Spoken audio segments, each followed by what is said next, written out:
Welcome back to Ribbon Candy Hooking. I'm Deanna. It's great to see you this Friday night. How can it be Friday? Like, really? How can it be Friday? Wasn't it just Monday? Shouldn't it be Tuesday? Oh, I'm telling you, the season is going by so fast. And how about you? Is it still raining where you are? Oh my God, what is going on over here? I feel so like I've dropped down the rabbit hole or something. It is raw, and I guess it's spring. I guess we should be thankful that it's spring and summer is coming next and all of that stuff. Man, it's been rough. It's been rough over here, I'll tell you. It's just biblical never-ending rain. But you know what? Tonight is our night. I should have some alcohol probably, but I've just got a cup full of my flavored water with the squirt stuff, you know. That stuff is so good. But I hope you're all having a nice drink tonight, and I have a nice show for you tonight. A very cozy show to go with the atmosphere, because truly it feels like winter still. I mean, temperature-wise, it's climbing, but man, every day the rain. It's like stay inside weather. And you know, I know some of you are like big love it when it rains people, and sometimes I am too. But at this time in life, at this moment, I have got to just run around with kid stuff and running. I'm just running outside all the time, and I'm wet. I'm wet all the time. When will it end? Like, when will it end? I heard it's going to end for Mother's Day. So a happy Mother's Day to all of you out there, whether you are a mother or you just have a mother who you have loved. It doesn't change the fact that we can all celebrate Mother's Day, right? So I'm looking forward to that on Sunday, and I heard it is going to be a beautiful day. We'll see what happens. Happy Friday night, everybody. Melissa, welcome. It's great to see you. Friday. See, for you, it's Friday at last. For me, it's Friday already. It's confusing. We're having different weeks, aren't we? It's good to see you. Cheers, my dears. Cheryl, great to see you. Good evening on a rainy Friday night there, too, on the Cape. Happy Mother's Day, everybody. Yeah, it's a fun weekend. I hope you all have something planned. I've been trying to fit like things in, you know, because now I am a mother and I have a mother, and so I want to do both things, and it's just tricky. I think we're going to do flea market in the morning for Mother's Day. That's my thing. And then I will travel to my mom's house and go out with her. So I do both things. I do being a mother and I do having a mother. Both in the same day. It should be a good day, though. Carol, great to see. Oh, there's my mother. And I just saw her. I was with her today this afternoon. Good to see you, Mom. It was more than rainy here. If I knew it was that rainy, I don't know that I would have ventured out today. It was like crazy bucket rain. I mean, it really was. It was not a normal shower or storm, you know. Happy cocktail night, Catherine. Catherine sent me a present, and I got it just now when I got home. I was at the church today hosting my thing, which was on Wednesdays now is on Fridays. And my friend Suzanne Wentworth came. Oh, so I have two things to show you. I'm very spoiled lately, I have to say. I've been getting some wonderful things. Catherine, you sent something that stopped my heart. It was dangerous because my heart stopped. I think we're going to be looking at this week. I don't know how you found this. I've never seen it, never heard of it. It's not like I've been searching for it and I've lost it on eBay. Didn't know it existed. And this looks amazing. This is a British book. So Newcastle City Council. Now when I'm looking at the back, I'm remembering this kind of stuff on British books. They were at like W.H. Smith and like newsstands. They were more newsstand books when you see all of the lottery advertising and stuff. So I would have never found this book. This is a British book, Hook into the Past. It is absolutely amazing. Thank you so much. I was insanely excited because it's major discovery. These are images I've never even seen before. So we have something to look forward to on Monday. So good. I'm really excited. Yeah, it's really exciting because it's images. You know, it's images that we haven't seen before. It's hooking and proddy. And even the cover image, can you see that painting of these women sitting around a frame? Look at this cover with all of the tools around it's just fantastic. Thank you so much. This is such a great surprise. This is such a great surprise. So I'm very spoiled because I had that surprise today. When I got to the thing at the church, Suzanne was there. and she gave me this surprise. This is one of the postcard mats from the postcard exchange. Now, I didn't have Suzanne and Suzanne didn't have me, but I thought at the beginning that we might have each other. And I said, oh, I wonder if we'll get each other like to exchange, because I would really like this rug for a very specific reason. And I love who I got and I love who got me, but I did not get Suzanne. We did not. It's a going forward one. Like she gets my name, I get your name. It's not like exchange back and forth. So this was not slated for me to get. And Suzanne ended up doing another one and bringing this as a surprise for me, because this rug represents Fitchburg, Massachusetts, where my dad was from. And this is the famous rollstone boulder that my dad used to always tease us about, like always, always. And just like constant rollstone boulder jokes, because it's in the center of Fitchburg, Massachusetts. And I grew up thinking, like, what is this thing? Is it like a paperweight? Like, is it like the Plymouth Rock? Like you get there and it's the size of like a 3 pebbles. And I just thought, oh, enough with the rollstone boulder my whole life. And after he died, I took a trip to Fitchburg. This thing is huge. Like these are grown people standing on top of it. And even that is like kind, right? It's huge. Apparently it rolled down from a hill, this giant boulder, and it split into like a million pieces. And they, years ago, put it back together and placed it in the center of town, right in the center of town at the Rotary, where it's completely in the way, right? You have to like drive around it. But I was so excited. So this was a really fun gift. So I got those 2 gifts today. Yesterday I got this lovely gift from Kaz. I've been getting lots of gifts, I'm telling you. I'm a spoiled little pig. Kaz was in Japan and sent me a bunch of these kimono sashes, because I thought they were scarves. Remember, I was going like this because I hooked one of them into one of the rose book patterns. I have to say though, this one, this reddish one, I know it's a kimono sash and it's got all the stretchy business here, and that's what makes it really fun for hooking.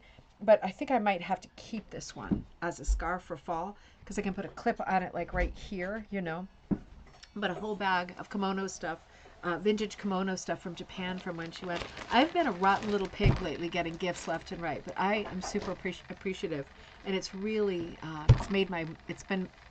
it's been a hard week with this rain.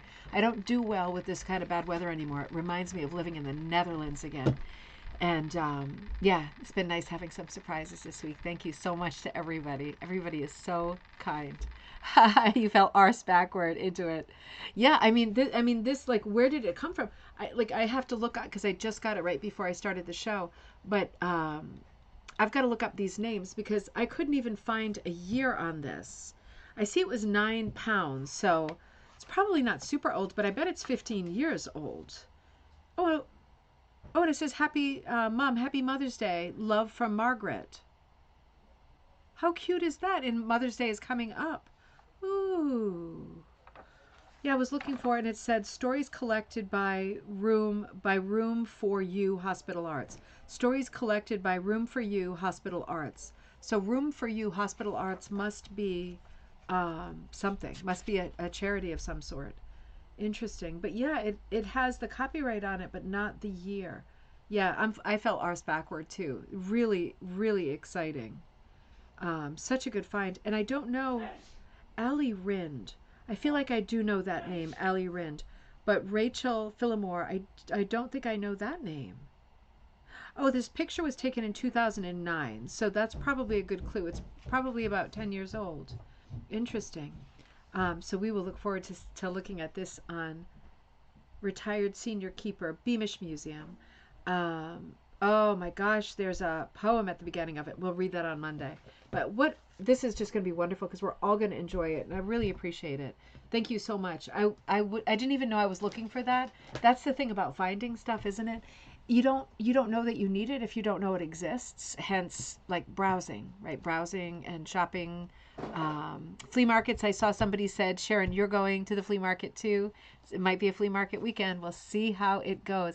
I'll tell you if I find any rugs. I'll take some photographs, And all right, let's keep going. And sorry about that long detour. I got excited about all my treasures. Linda, great to see you. Cheers, my dears. Happy Friday night. Catherine, great to see you. Beautiful. It's beautiful and sunny and hot in weather in Southern California, but you have had some terrible weather. So you deserve this nice flash of good weather because you have had remarkably bad weather. And Dave, great to see you. Nachos and cider. Working on a hooked and punched rug of plums. That's right. I can't imagine what that looks like. I'm so curious. I love the idea of plums. It's very different, isn't it? It's like, gosh, you don't see rugs with plums or, you see apples and flowers, obviously. Fruits like cornucopias. I was going to say bananas. You don't see rugs with bananas unless it's like a tropical rug. It's like you don't see rugs with like kumquats. I mean, there's so many things you don't see rugs with. Certainly plums is one of them. So I'm so curious to see it. Maybe you can send us a picture for the next gallery night. Sharon, great to see you. And Linda says, with the wildfires here and elsewhere, I'm glad that the rain has wet everything down and the reservoirs needed it too. Hoping for sunshine tomorrow. Yeah, I mean, it's a little bit different everywhere, but I noticed driving around over the weekend and on Monday, everything was very high, like really high. All of the levels for like the local rivers and creeks was like right up at the street. Like any more, and there's going to be flooding problems. So yeah, we're all getting different weather for sure. Marty, great to see you. When are we going to make our date with the Hoosick Fall girls? Because there's the Hoosick Falls. There's Marty, you're here. There's at least one or two other people who tune in on a regular basis who are from Hoosick Falls, New York. I think we need to make that plan maybe over the summer so we can take some pictures of the barn quilts and get going on that episode of Magpie. I'm ready to make a date for sure. Diane, great to see you from the eastern edge of Canada. Cheers, my dears. Welcome back. And, oh, okay. Yep, you're going to share the story of the book one day. Yeah, so surprising. Whitney, good to see you. You are working on your Caswell block while listening. Perfect. How nice to receive. I know. I know. I know. I feel very spoiled. I'm also excited because everything I get is always so nice, you know. You all know what I like because we have that in common, right? I heard somebody on the news this morning. It was, sometimes the radio comes on before my music kicks in with the Bluetooth, and it's always like inane, like stupid talk, and usually like it puts me in a bad mood right away. But the girl was kind of funny, and she made this one-liner joke, and she said, I just found out that you don't really know your friends until you have to buy a birthday gift for them. And then she started talking about how she's had this friend forever and it's her birthday. And when it came down to it, she couldn't think of a thing that the girl would like. And I thought, we're very lucky because we don't have that problem. We definitely know what we like and what our friends who do rug hooking like as well. I mean, we know we like supplies at the very least, right? We don't have that problem. Joyce, great to see you. Happy rainy cocktail night in Pennsylvania there too. Dave says, certainly we'll send a pic for gallery night. It's a primitive style. Ooh, see, that's not what I was picturing. I was picturing a number 3 cut. So that is interesting. Plums, huh? That sounds really interesting. I can't wait to see it. I don't know if I saw your finished quilt project. Did I see the finished quilt project yet? Gallery night coming on up. So I don't know why I'm so tired. I think it's the rain, right? Seriously. But hopefully I give you a good night tonight because my brain is a little scattered.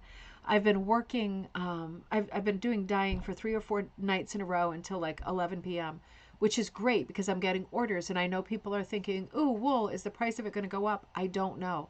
If it goes up for me, then it goes up, for everybody. If it goes up a little bit, I probably wouldn't change it. I don't like to upset things, but we'll see what happens. I think a lot of people have been ordering wool and supplies, so I've been busy with dyeing this week, and I am grateful to have the work, so thank you. And thank you to Patreon members for supporting the channel always. I've got some more ideas and things coming to you shortly. And yeah, we're working on a bunch of things together, and we'll talk about those things again during the week next week, I think. But because I have limited steam tonight, and I hope that changes, I'm just drinking all the sugar water, so that might change. I wanted to take another look or return as we were looking on Monday at this really interesting book called The Hook Book. Now, it's not a super rare book. It's not a it's not a coffee table book. It's a combination of a how-to book, with a few pictures in it, with a very, oh, sorry, I'm off camera, with a very few pictures in it, right? It's mostly text. But if you remember back to Monday, it's mostly text and a few drawn illustrations, which are very um, adequate, more than adequate. Like they're super clear. And even as a total beginner, you look at these illustrations and you go, I completely understand what's going on there. So in that regard, it is a really interesting book. And if you remember it on Monday, um, this author, by the way, uh, Alice Beatty and Mary Sargent. But I was told Thomas wrote in our Facebook group, which is Rug Hooking and Punch Needle Club, and said, did you know, Thomas said, Alice Beatty is a really well-known person. Like she was a quite famous hooker. And I did not know that. I only know the name from the hook book. And he said, yeah, there's actually a guild named after her, like a rug hooking guild. So he said, check it out on Facebook. And I did. Let me see if I can find it where the state was. I was really excited because I thought, hold on one second. What was it? Beatty, Beatty. Oh, there it is. Alice Beatty, chapter of Atha. 4 posts in the last 2 weeks, so they post a couple times a week, and just changing it so I see it more often. And let's see, there are 45 people following it, and it is in, I feel like it said what state it was. Maybe I'm wrong. Oh, Plainfield, New Jersey. Plainfield, New Jersey. So I guess Alice was from somewhere around there. And I thought just what a great, it was Thomas McNerney who sent me that information. So thank you so much, because I did not know there was an Atha chapter named after Alice. And that's good information. So obviously Alice was not just a great teacher when it came to writing this book, but was a great teacher in general, and clearly left her stamp on many people's lives. She is very sort of forthcoming in the introduction of the book. You remember her saying, like, she dedicates the book to Stella Hay Rex, and says, to Stella, who has inspired so many people to take up this craft. So she gives a great hat tip to great teachers in this book. And she herself, it turns out, was a great teacher. I have a couple of Stella Hay Rex books right here, so we can look at those when we finish looking at this book. But the thing that really, still working on the quilt, have a quilt. Yes, that's right. I saw that from Magpie. I sent that to Judy, so huge thumbs up on that. Fantastic. By the way, Magpie, so the summer issue of Magpie closed. Judy's finishing assimilating everything now. We've been closing the deadline a little bit earlier so Judy has more time to edit. And she said she's in really good shape with the editing. So I'm finishing one thing for her because I need copyright permission. It's not my article, it's someone else's article. But I needed to acquire copyright permission, so I'm kind of holding on that for a second. And I'll give that to Judy. And she said, listen, if anyone has anything that's ready in the next few days, she is in great shape with this issue and she could take something. So please let me know if you just finished something and you thought, oh, I was too late with the deadline for that. You might be okay if you're pretty close to being done still, because she's in really good shape. It's when everything hits her at the last minute and then she has like days to put it together before we're on target to get the thing out on time in our own minds, right? So there is a little bit of wiggle room this month. She is hot. She is doing it. She's gotten everything sort of assimilated and in a good order. So think about whether you have something that, if you wrote over the weekend, or if you have a project that you just finished, you could still put something in there. If you're pretty quick, like let's say by Monday, I would definitely like to know whether you had another thing to put in. But that's usually not a possibility this late in the game, and this time it is. So thank you to Judy for working so well. So with this book, the Hook book, I think the thing, and we're only partway through it, so I want to look at some more of the images. I think the main takeaway from Monday, and maybe for you too, is that, sometimes we see these older rug hooking books and they don't seem that interesting. There's not a lot of color pictures. They're not like the books right now that, for example, Schiffer puts out, or one of those publishers who put out, coffee table hooked rug books. They're all color, every page. This is more of its time. This was 77. So it is a lot of text. And in 1977, just to contextualize it, because, when I'm looking at this book, I'm usually looking at a page that looks like this. I mean, most pages look like this. There's very few pages with anything else happening, right? The middle has a couple pictures, and there's a section where we're looking at how to shade leaves. So there's three pages of drawn leaves. But you have to think about contextualizing this 1977, because if you remember back to 1977, and I do, I wasn't buying magazines yet. I was 5, but I remember what was sitting around near me, and I know what the stuff that I have from 1977 looks like in terms of like older magazines. The straw is a little bit open. It's driving me crazy. Older magazines, and there was a look, obviously not just the 70s style, but I remember all of those magazines and books of that period always had patterns that were gridded, because most people transferred with the just drawing the grid method. Most books and magazines had lots of patterns in them. Craft magazines, home magazines, decorating magazines, sometimes antiques magazines.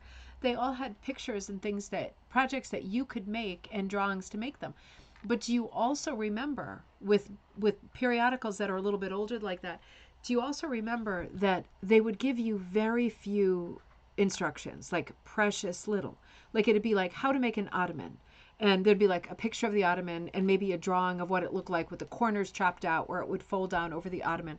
And the text would be like, find an ottoman, cut, grab your T-square and cut this, and then grab your circular saw and cut this into corners at this degree. And it'd be like a paragraph this big, and it would be directing you to use all of this heavy equipment or tools that, you're like, oh God, I don't know if I have all of those tools. But it was just the nature of how-to books at that point in magazines, that they would give you very little information, because, and I'm going to say it because it's true, in those days, people were generally more capable. The further back you go, people are generally more apt with like, yeah, oh no, I've got one of those saws. I can definitely cut the legs to a footstool, like just like that. And as time's gone on, more things are manufactured and for cheaper, and we don't want to get started with that conversation, but it's become easier and faster in terms of our time, because our time has become very precious, as life gets busier. We've gotten used to buying more stuff and not making so much stuff. So when I look at a book like this, it's so curious, because it's all about how to do it all yourself. Like, she tells you how to rug hook. She tells you how to build a frame. She tells you how to dye, right? That's a big part of this book, because she assumes, even with a book that's not that big, I mean, this is 150 something pages. She assumes that if you're doing it, you're doing it. Like, you're going to hook the rug, but you're also going to do the dyeing, right? So it's a hell of an assumption, because it doesn't necessarily work like that now. And when we see new rug hooking books, whether they're put out by rug hooking magazines and Press, or whether they're put out by Schiffer or C&T or any of the other, Fox Chapel or any of the other brands, labels that are putting out a lot of craft content, less and less you're seeing a lot of how-to. And it's a remarkable point. It's a point worth remarking on, because if you are the kind of learner who learns best this way, then you want to think about revisiting books of this era, like for real. Because some of us can look at a YouTube video, and we're together now doing a live. It's not the same as a how-to. I have lots of how-to videos. Maybe you're not a how-to person looking at YouTube, right? Maybe you've tried looking at some of my videos where my camera's over my hands and my hands are doing this and this and this and this and this and this. And, and you're like, yeah, it's all going too fast for me. I need me a book, right? We learn in different ways. Some people need to be taught in person. Some people are okay with videos and they keep pausing it. Some people really need a book, and particularly a book with illustrations. And that's where this era of book comes in handy. More contemporary stuff, you are much less likely to find this kind of instruction. And the things that Alice thinks to tell us are kind of oddball things at this point, because they're not necessarily things that we would do ourselves, like build a frame, right? So it is a curious book. And where we left off, and it's interesting, because it's stuff we talk about here on this show, and we kind of take for granted, like, yeah, okay, some people die, so dying information is good.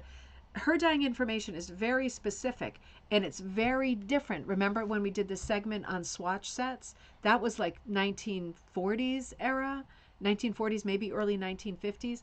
And that was very specific to its time as well. This is different dyeing direction. Like it's a different mindset. It's a different level of detail. It's far less technical. Um, it's interesting. So for the where we left off on Monday, she was telling us how to make antique black. No, I have not had time to make a video, but I hope that I will. I've got to catch up on a few things, but I still have more dyeing to do.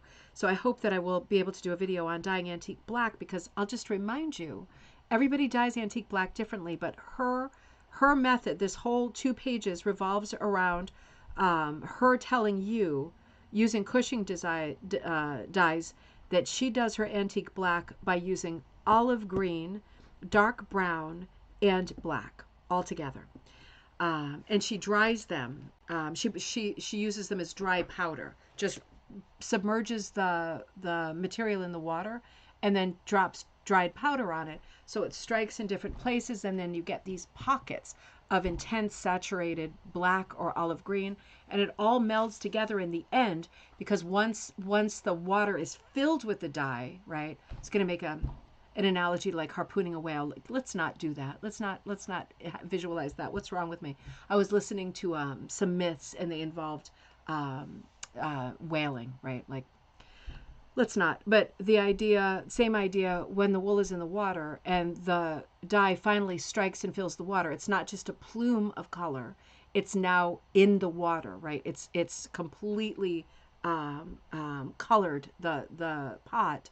Then everything that's already struck is then overdyed immediately by the universal color that is now in the pot. It's now turned black or green or whatever. And all of those early strikes, they're still there. So they have sort of added color, kind of miscolored or placed pockets of color onto the, I see the moth trap caught a moth. That makes me nervous. Looks like a pantry moth though. It would then be overdyed and the colors would all be married, right?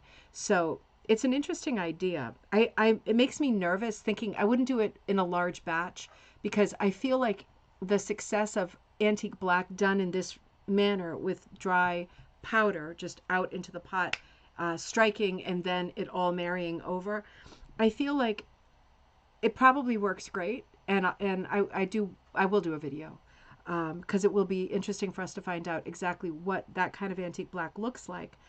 At the same time, it does worry me that if it struck too much in one place, that it wouldn't be super successful. As like, you want your antique black to be black, and you want it to have like pockets of other color and other interest happening there, but you don't want it to be completely inconsistent. You know what I mean? So interesting. So she does talk in this book about dark background like antique black, and she also talks about a light background. And she says a possible and popular recipe for a light background among hooking buffs is 1/2 teaspoon of khaki drab with a small pinch of golden brown.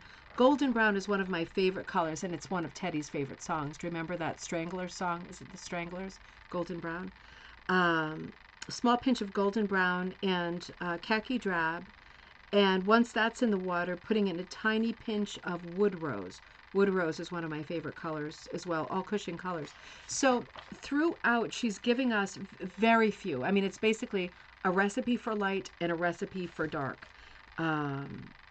And she has a page, and this is really odd, but she has a page of saying, like, what color is your fabric? And if you over dye it in this color, what color will it become? Now, this is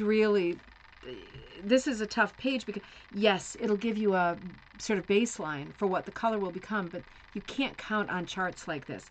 So for example, she's saying, what if your wool or your skirt that you just cut up is lavender, and what if you put bronze green over it, very specifically bronze green, you will get gray green, right?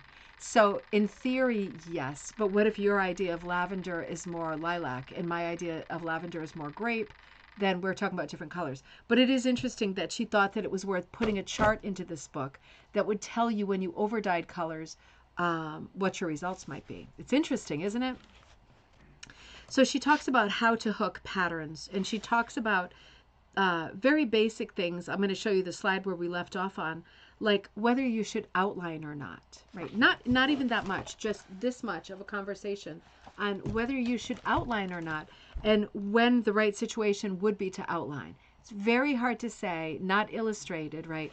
But it does put ideas in your head, and it gets you thinking about your piece, right? You visualize your piece.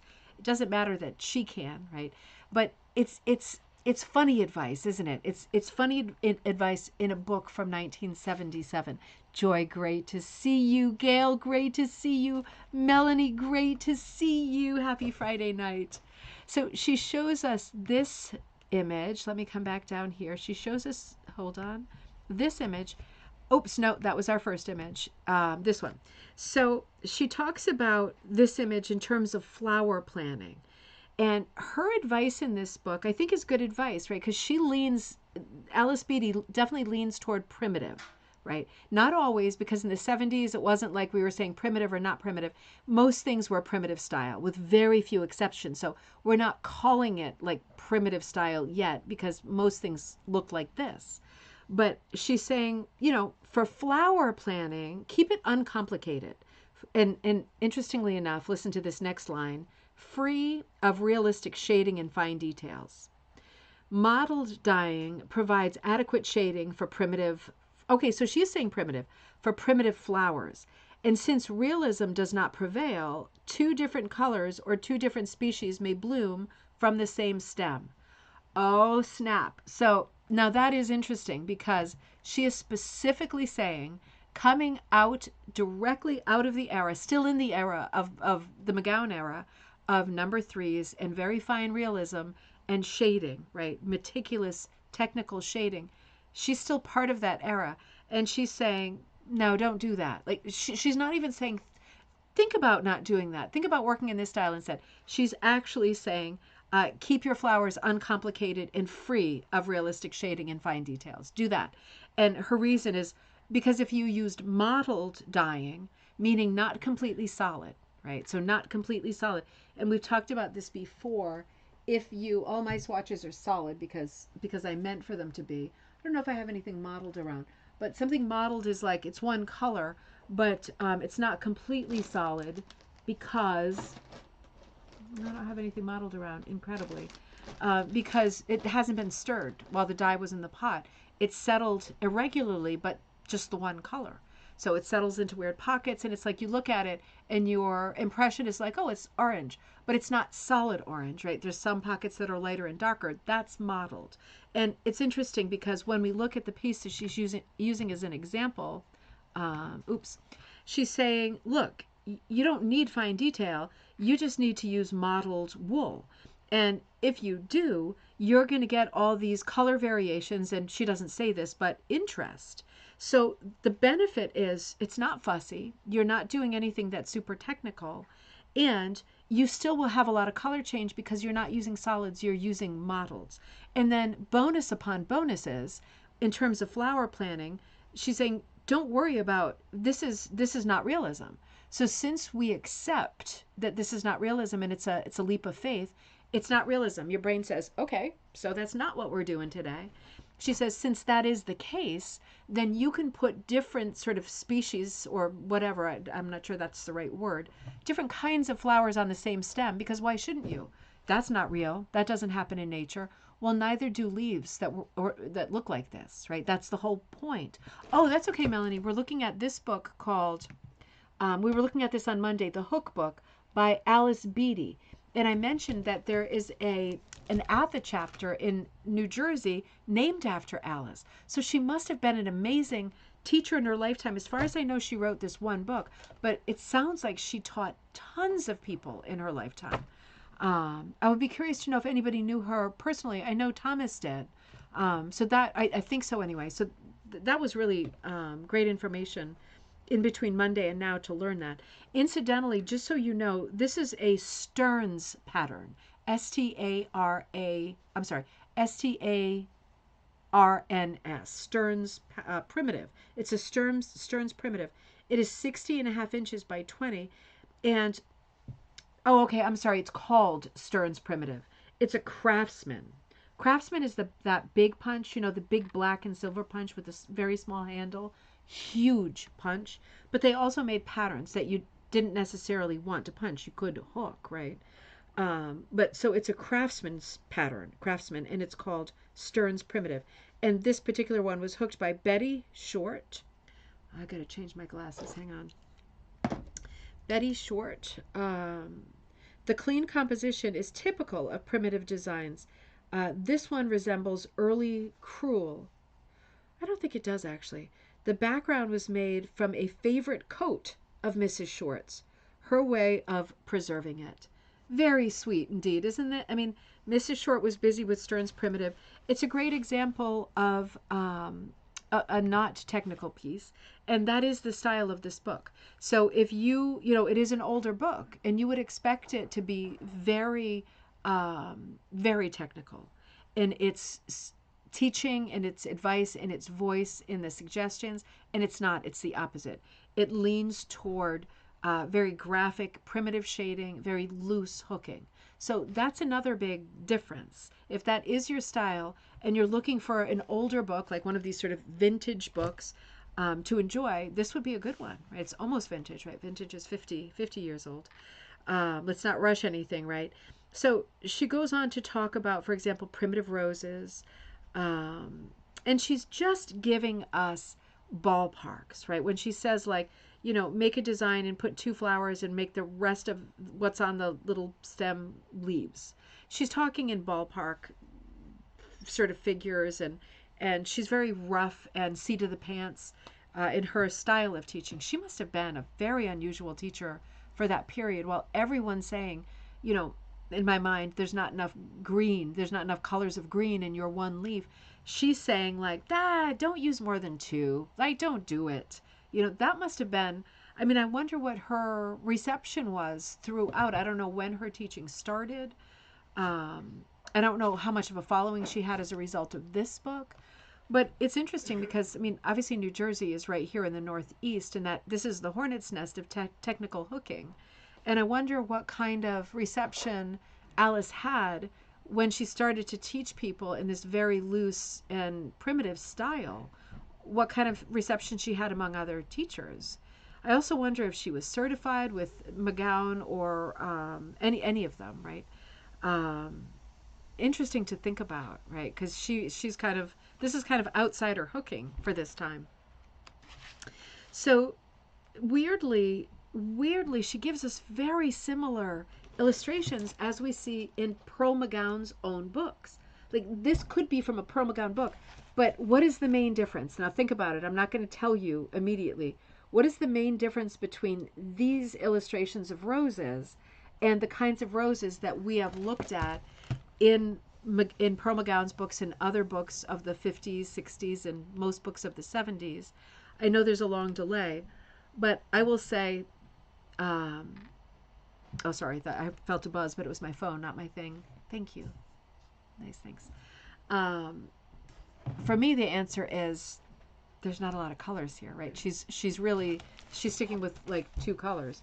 There's not, with the McGowan books, you would see, like, honestly, 20 numbers right here going dark to light, right? You absolutely would. On every part of it, it would be like a nest, like a constellation of tiny numbers to say, this color is different than this color, and that's different than, I'm going backwards here, this color, and yeah, you know what I mean. It's just constant. This is just like, hey, this is this color, and the outline is that color. Get going.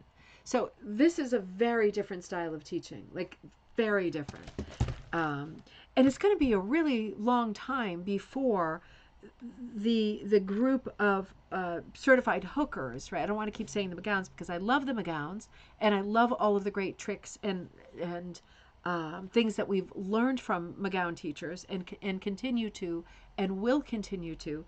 But at the same time, the style of teaching was very specific at this time, and it was the opposite of this. So this is a real curiosity because there's quite a few pages. Look at this. Wow. Ow. Oh, paper cut. You little... Don't worry, I won't say anything bad. That was a weird paper cut. That hurt. All right. hold on, let me get some. Just wipe it. Just wipe it on something. Look at this flower.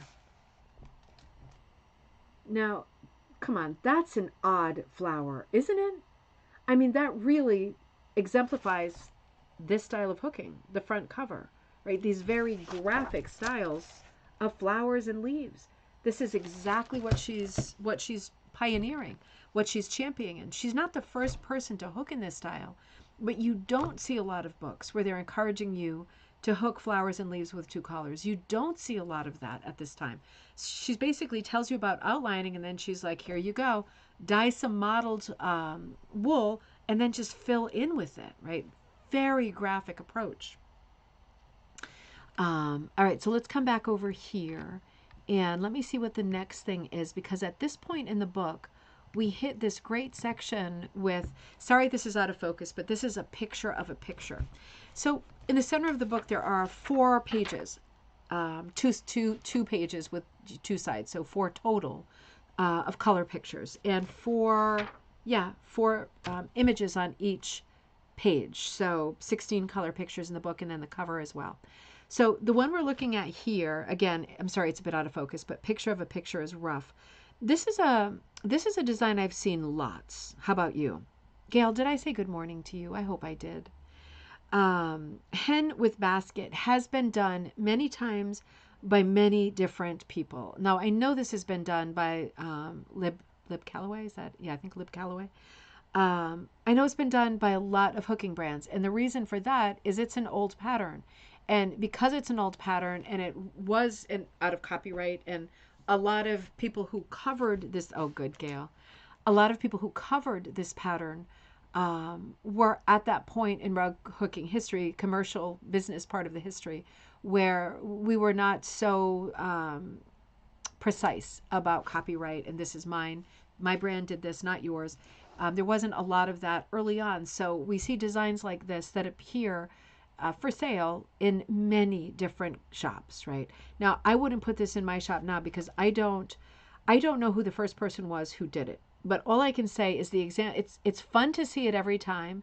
It's been done so many times, different each time. It's referred to here as hen with basket. It's 30 by 40 inches. And again, it's called an Edana design, Edana. Did anybody find anything about Edana since Monday? Because I have not. And I do not know this brand. So it's an Edana design number 148. And it was hooked by Joanna Orton. You know, I think I might have said that. Or maybe Joanna Orton hooked something else, who dyed the antique black background herself. And you can see it's not your screen. There's a little bit of movement in there because it's not solid black. The chicken is hooked in tweeds. That's very hard. I'm going to show it to you in the book instead. I think that's easier. It was very hard to get a picture of this. Hooked in tweeds proudly carries a basket of Easter eggs. We don't always see that. Sometimes it's a basket. Sometimes it's like a school bag, like he's going to school, and the little building says schoolhouse. Sometimes it's a church, and the bird is carrying a little book. So it can be very different from one pattern to the next, but it is a known design. Chose to fly the flag of New England. Oh, I see. I didn't know that was the flag of New England. I'll show it to you in a second with the stars for the original colonies, and then, well, the New England states, the 6 New England states, and then the little flag with the Maine tree from Maine, the state of Maine in the corner. Interesting. A similar flag was carried during the Battle of Bunker Hill. Interesting. This is a flag. When you see it, you'll say, I have not seen that flag before. I have not seen this flag before. I've seen the Maine flag, but not together like this. And it has a hit or miss border with a repeating pattern. It also has, let me bring this into focus. This usually takes a minute. Hang on.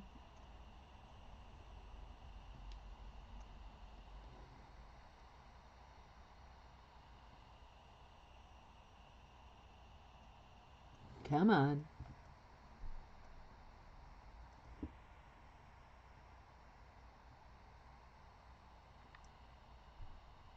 It's always funny, isn't it? Sometimes it does it, there we go, right away. Sometimes it plays me for ages. That's actually really clear. That's clearer than in the book, weirdly. It is the book. Yeah, so we're seeing some variations on this. We are seeing smoke coming out of two chimneys. Sometimes there's one chimney. You know, it's a funny design because the idea of a bird carrying something and to a house of some sort, whether it's a church or a schoolhouse or a little cottage or whatever, it's curious in and of itself. And there is always a flag in the middle. I've seen it with the Italian flag. I've seen it with many different flags of many countries, and probably people's heritage, right? And then this one has a little sort of flower pot in the bottom corner, and that is usually not in it. So, and it usually does have a hit or miss border of some sort, but not always stripies like this. This is actually really well hooked, isn't it? Joanna Orton. So interesting, curious example. But the most interesting thing for me with that example and with some of the other ones I have coming at you is the maker, the Adana. We keep seeing Adana in this book. I'm going to show you this. I'll show you this in person as well. But this is another one that is very, very well known. It's called Putnam Historic, a very old pattern again. This one was obviously hooked in 1974. It's much older than that, 29 by 44. In this case, it's a craftsman pattern, another craftsman pattern, number 285, hooked by Chips Smith. It's saying that the original pattern was adapted or hooked by Louisa Putnam, a relative of General Israel Putnam of Revolutionary War fame. The wedding ring color plate, number 14, was also, okay, so that's another reference to something else in the book. The mammoth cat by the little house implies that the artist had a whimsical bent. Well, it's a primitive piece, right? It's more of a sampler piece than a storytelling piece. The fact of this rug revolving around two stars, and those are the architectural stars with the holes in the center that get mounted on people's houses, right, that are aligned with like the floors to help stabilize the house. They're ornamental, but they are they're ornamental because they're star shaped, but they are utilitarian because a rod goes through them and then through your house, right, to keep it straight. So the fact that it has the two stars, the flowers in odd places, the little house, there's different storytelling happening in different parts of the rug. It's not necessarily a cohesive piece. It's more of a sampler piece, right? At least in my opinion it is. Coarse brown and tan tweeds give the cat a shaggy look. The background looks very primitive with its many textured values. Let me show you this closer up. But this Putnam Historic is another very old pattern. How old is it? I don't know. I don't know if anybody knows how old it is. It is in color. Let's see. There we go. That was easy. But it's very subdued. I think it's just done in subdued colors. But there is a lot of expression in the cat's face. Sometimes there's not. Sometimes the stars don't have a hole in the center. This is another one, just like the hen with the basket, that are old enough patterns that you've seen them done 100 times. If you look at rug hooking books, if you watch the show, we've seen them done 100 times.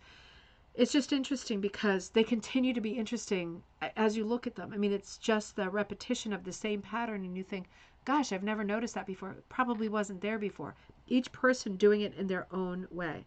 So, and then we already saw the unicorn. We saw that last time because we talked about the antique black. Yet we fast forwarded to the unicorn, so we saw that.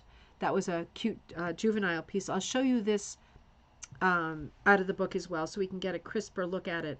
This piece is called Classic Scrolls, 36 by 70. Now, while I read about this piece, see if you can notice anything. It's not in very good focus, so I will show you better, but see if you notice anything unusual about this piece. Classic Scrolls. This is another Idana design, number 168, hooked by Anna Vocali, a handsome example of scrolls. They are outlined in tweed and have red veins accented by one row of brown. Outer portions of the scrolls are beige, inner portions are bronze green, so she's helping us with color here. Flowers are both cardinal red and Egyptian red. Still talking in the language of Cushing, right? Still just Cushing talk. Let me show you this close up and hope it comes into focus fast.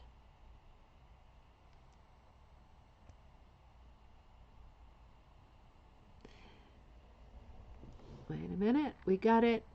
It's going to happen.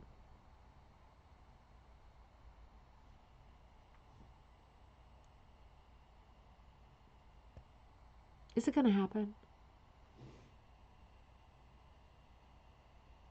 That's a bit of a wind-up, isn't it? Oh, I thought it was doing it just there. It's hypnotizing me. Sorry about this. We're going to get it. What I want to show you with this piece is that, sometimes if I do this, there we go, you stinker. What I want to show you with this piece is this is a classic example of what she was describing, not using a lot of colors. You see how she didn't hook this, but this is obviously her taste, Alice Beatty. This is her taste. It's only a couple of colors in the rose, right? It's not a heavily shaded rose. This is a very graphic handling of a subject that, done in a different style, in the classic style of this period, would be extremely realistic. Now, isn't that funny? She's not even showing examples in this book of things done in a more realistic style. Is she doing that? I don't know. Is she doing that because she's a teacher and she's teaching in this style, so she does not want to back anybody up and make them, she doesn't even want to, now I'm not in focus. She doesn't even want to show people things that are done in, hopefully I come back. Now that is really crazy. In a different style. She really she's like a purist with her style. She only wants to show you things that are hooked in this more primitive style. Interesting, right? So she's showing us all examples that are very primitive. Now, it is interesting because I have to say, even though Stella Rex was far more technical, she did a lot of very primitive work as well. But part of the reason that Stella Rex, right, Alice's great inspiration, did a lot of primitive work was because she started earlier, right? She started many years earlier. Her first book was printed in 1949. So, I mean, it is the Pearl McGowan era, but Stella is hooking in a more primitive style, and she is not part of the sort of Pearl McGowan look. Stella's not. And she is the great inspiration for Alice, so Alice is not. They're both hooking in a heavily graphic style. I find that really interesting. And I find it really interesting that for this book, and I'll show you some more examples, but she has, let me just show, am I back? I'm back. She shows you examples of the few color things that she has. They are all graphic with no exceptions, right? I'll show you some more, but these are all graphic pieces with no shading. I'm sure that that's not a coincidence. This is what she's interested in, so this is what she shows you.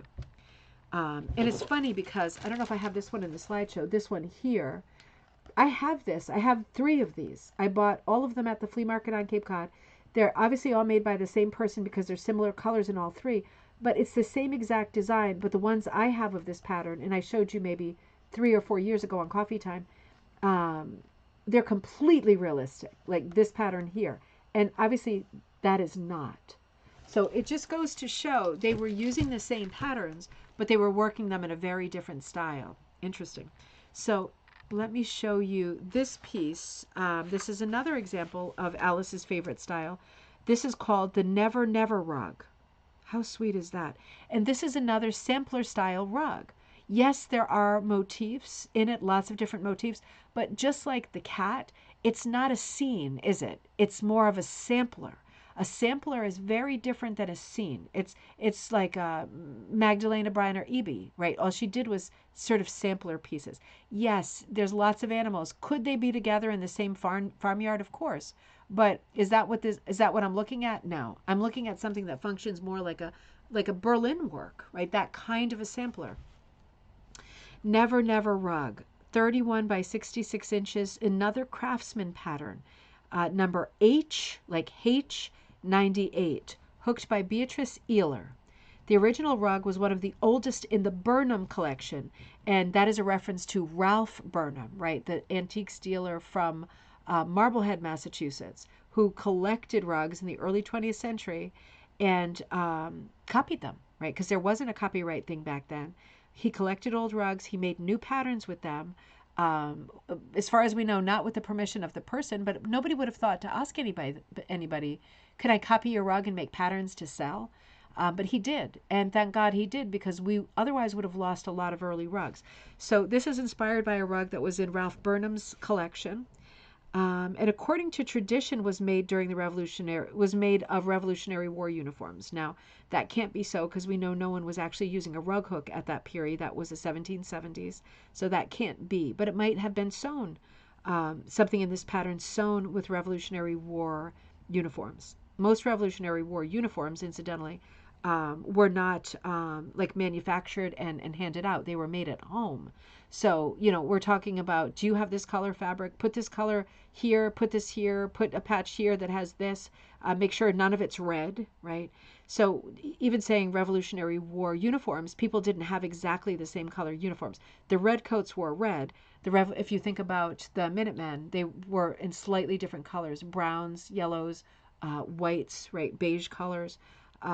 Whatever they could find that looked not red, so you could tell which side they were fighting on.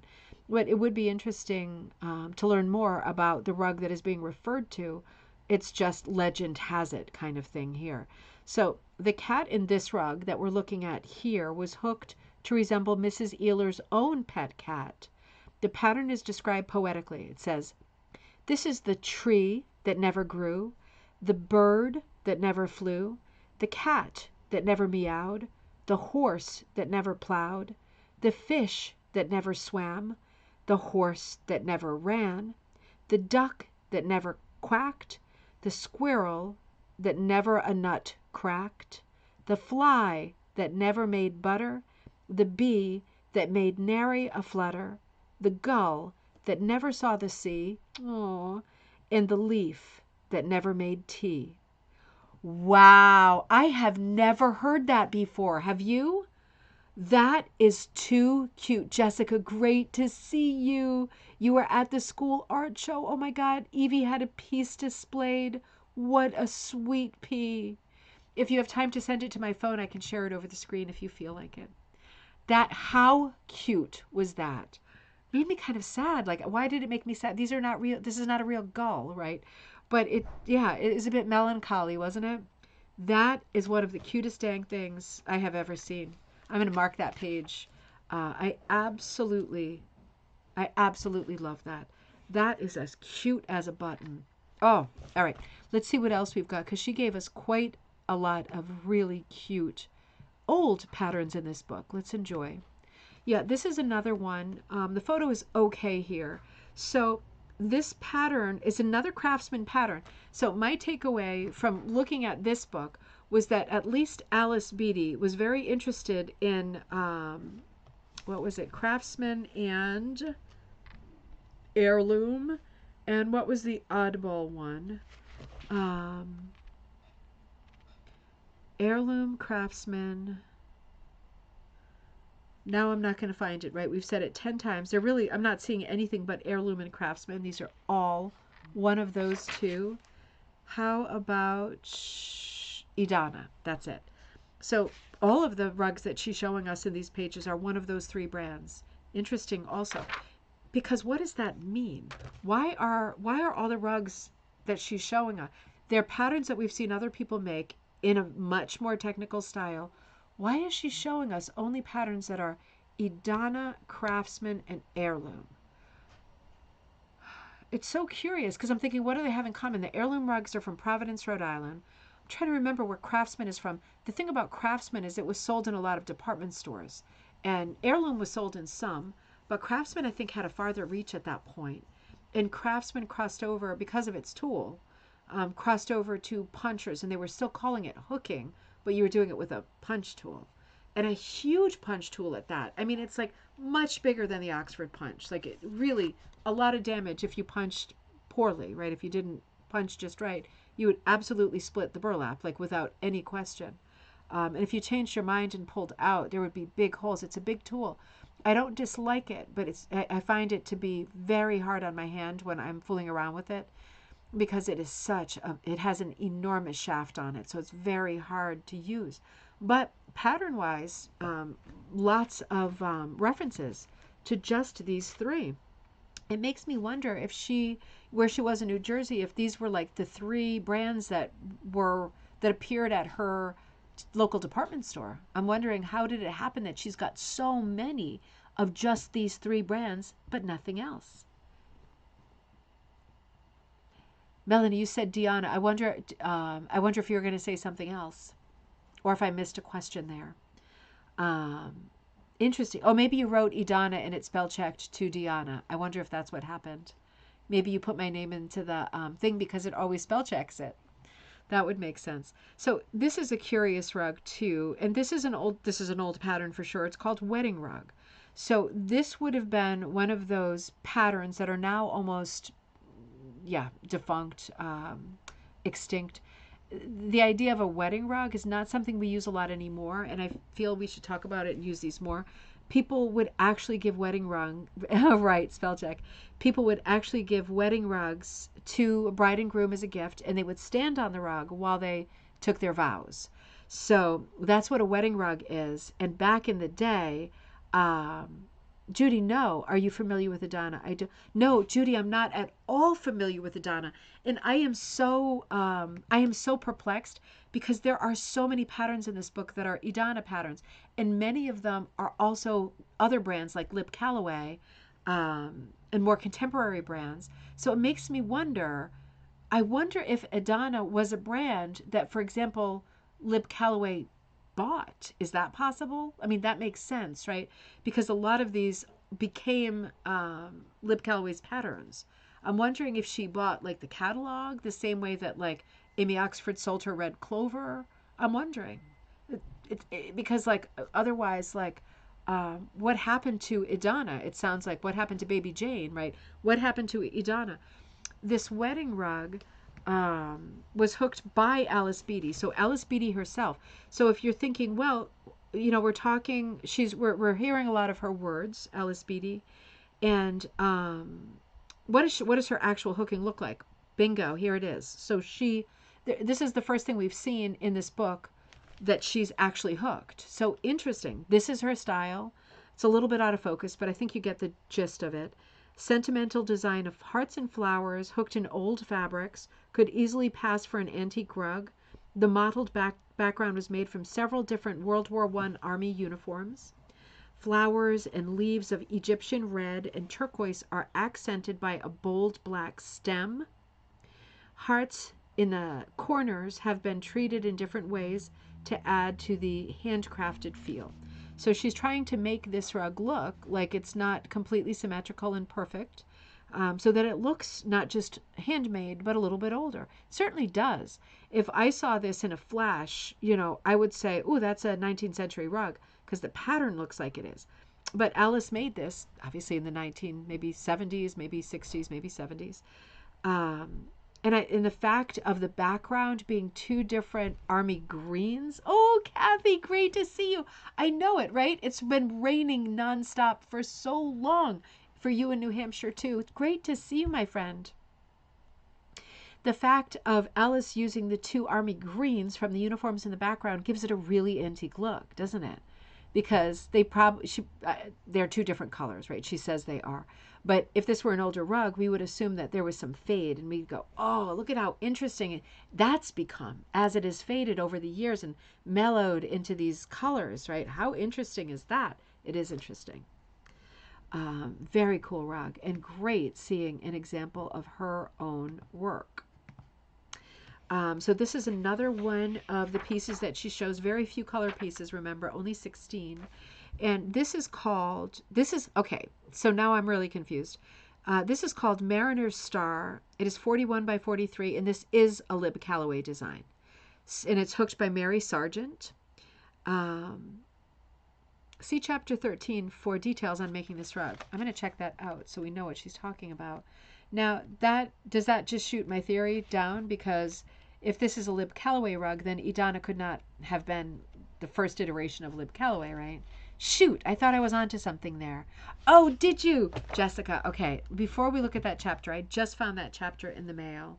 Let me find. We want to see the little one, Evie, at art night. How fun is that? We come over here. God, I have so much stuff. Oh, I don't see it. Maybe it's in my Facebook. Let me check my Facebook. Yes. Oh, honey, look at her.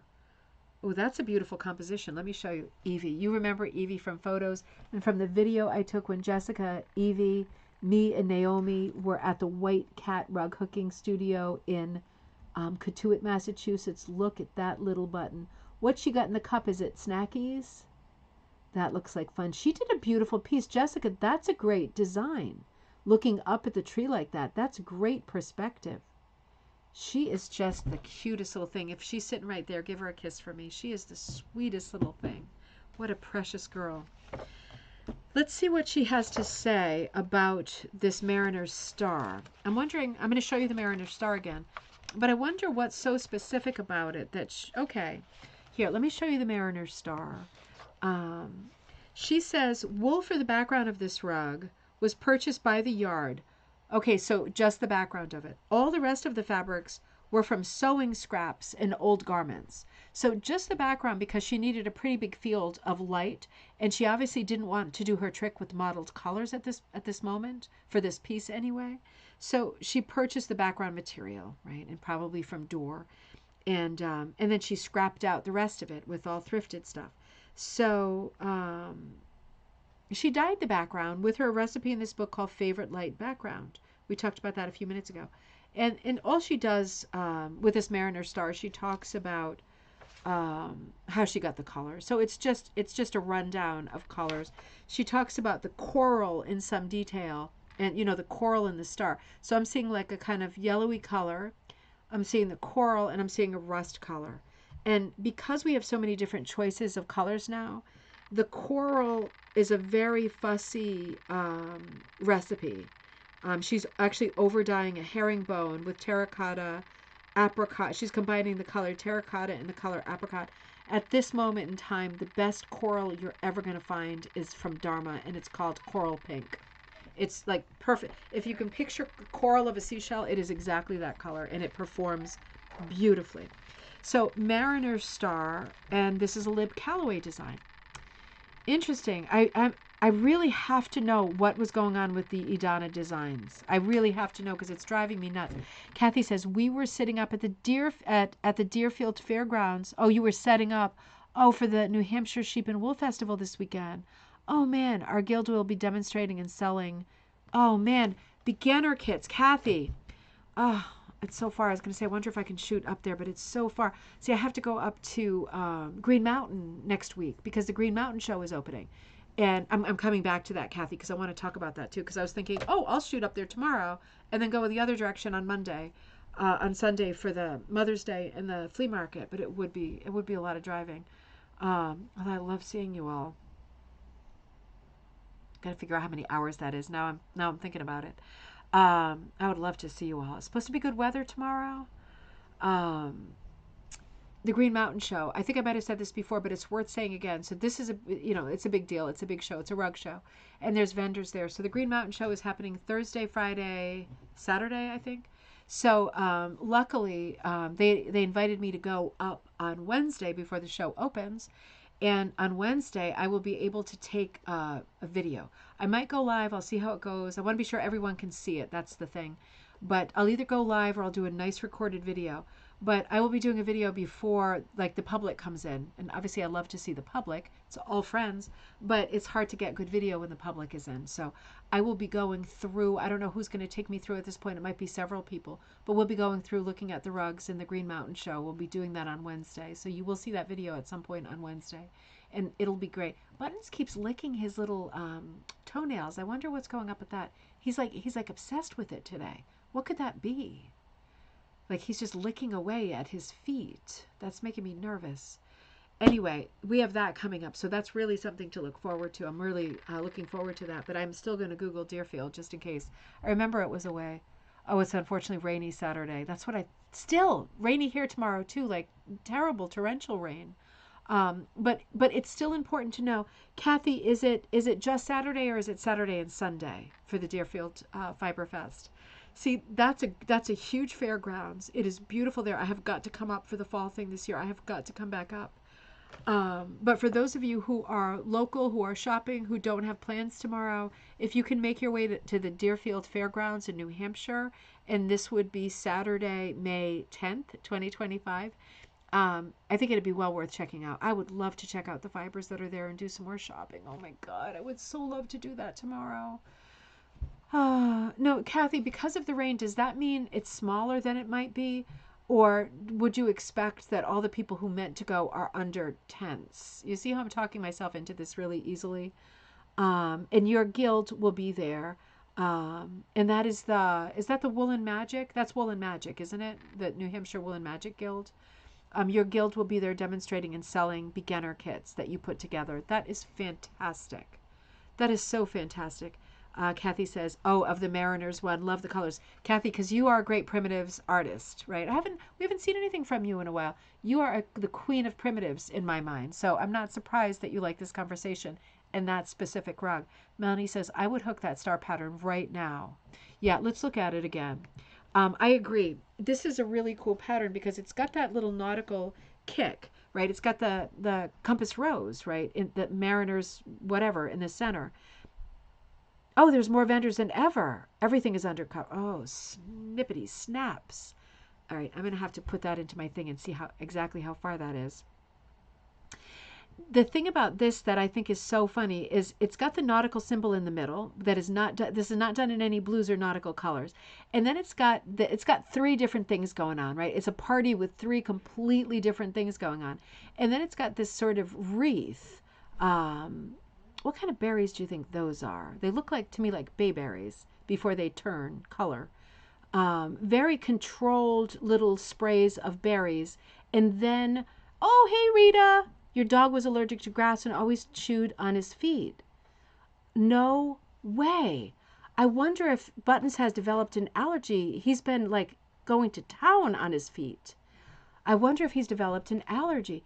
And you know, it's funny you say that because my eyes have been driving me crazy. I wonder if it isn't. It's one of his nails at the side. Oh, you think it's one of his nails? Well, we got to figure it out because if he needs to go to the vet, we have to figure out when that's happening. Poor old Buttons. Maybe he needs his nails clipped. He was just there. He was just there getting an $80 haircut. Didn't she cut his nails? Must be. Oh, It God. seems like one of the side is a bit low. So anyway, this is a very cool pattern, and I think just an oddball pattern because it is a nautical theme with no nautical colors. Hey, you don't have to do anything in any specific way, do you? Kathy says the weekend of May 24th, Brimfield North Flea Market is at the fairgrounds. Okay, wait a minute. Let me read that again. The weekend of May 24th, Brimfield, like Brimfield, Mass. You mean like the big antique show? Brimfield North Flea Market is at the fairgrounds. And Kathy, do you mean the Deerfield Fairgrounds? Do you mean part of Brimfield is in New Hampshire this year? Oh God, don't get me started. Melanie says if it's been raining, he may have mud between his toes. I'm going to have to check all of this out. Thank you. These are all good suggestions. I need to check all of that out because I have never known him to be like fussing with any little thing, you know.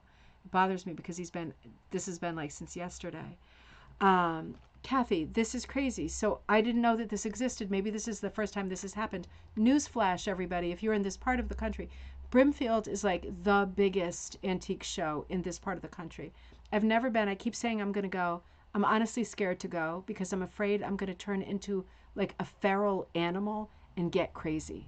And I hate it when I get crazy. I hate it.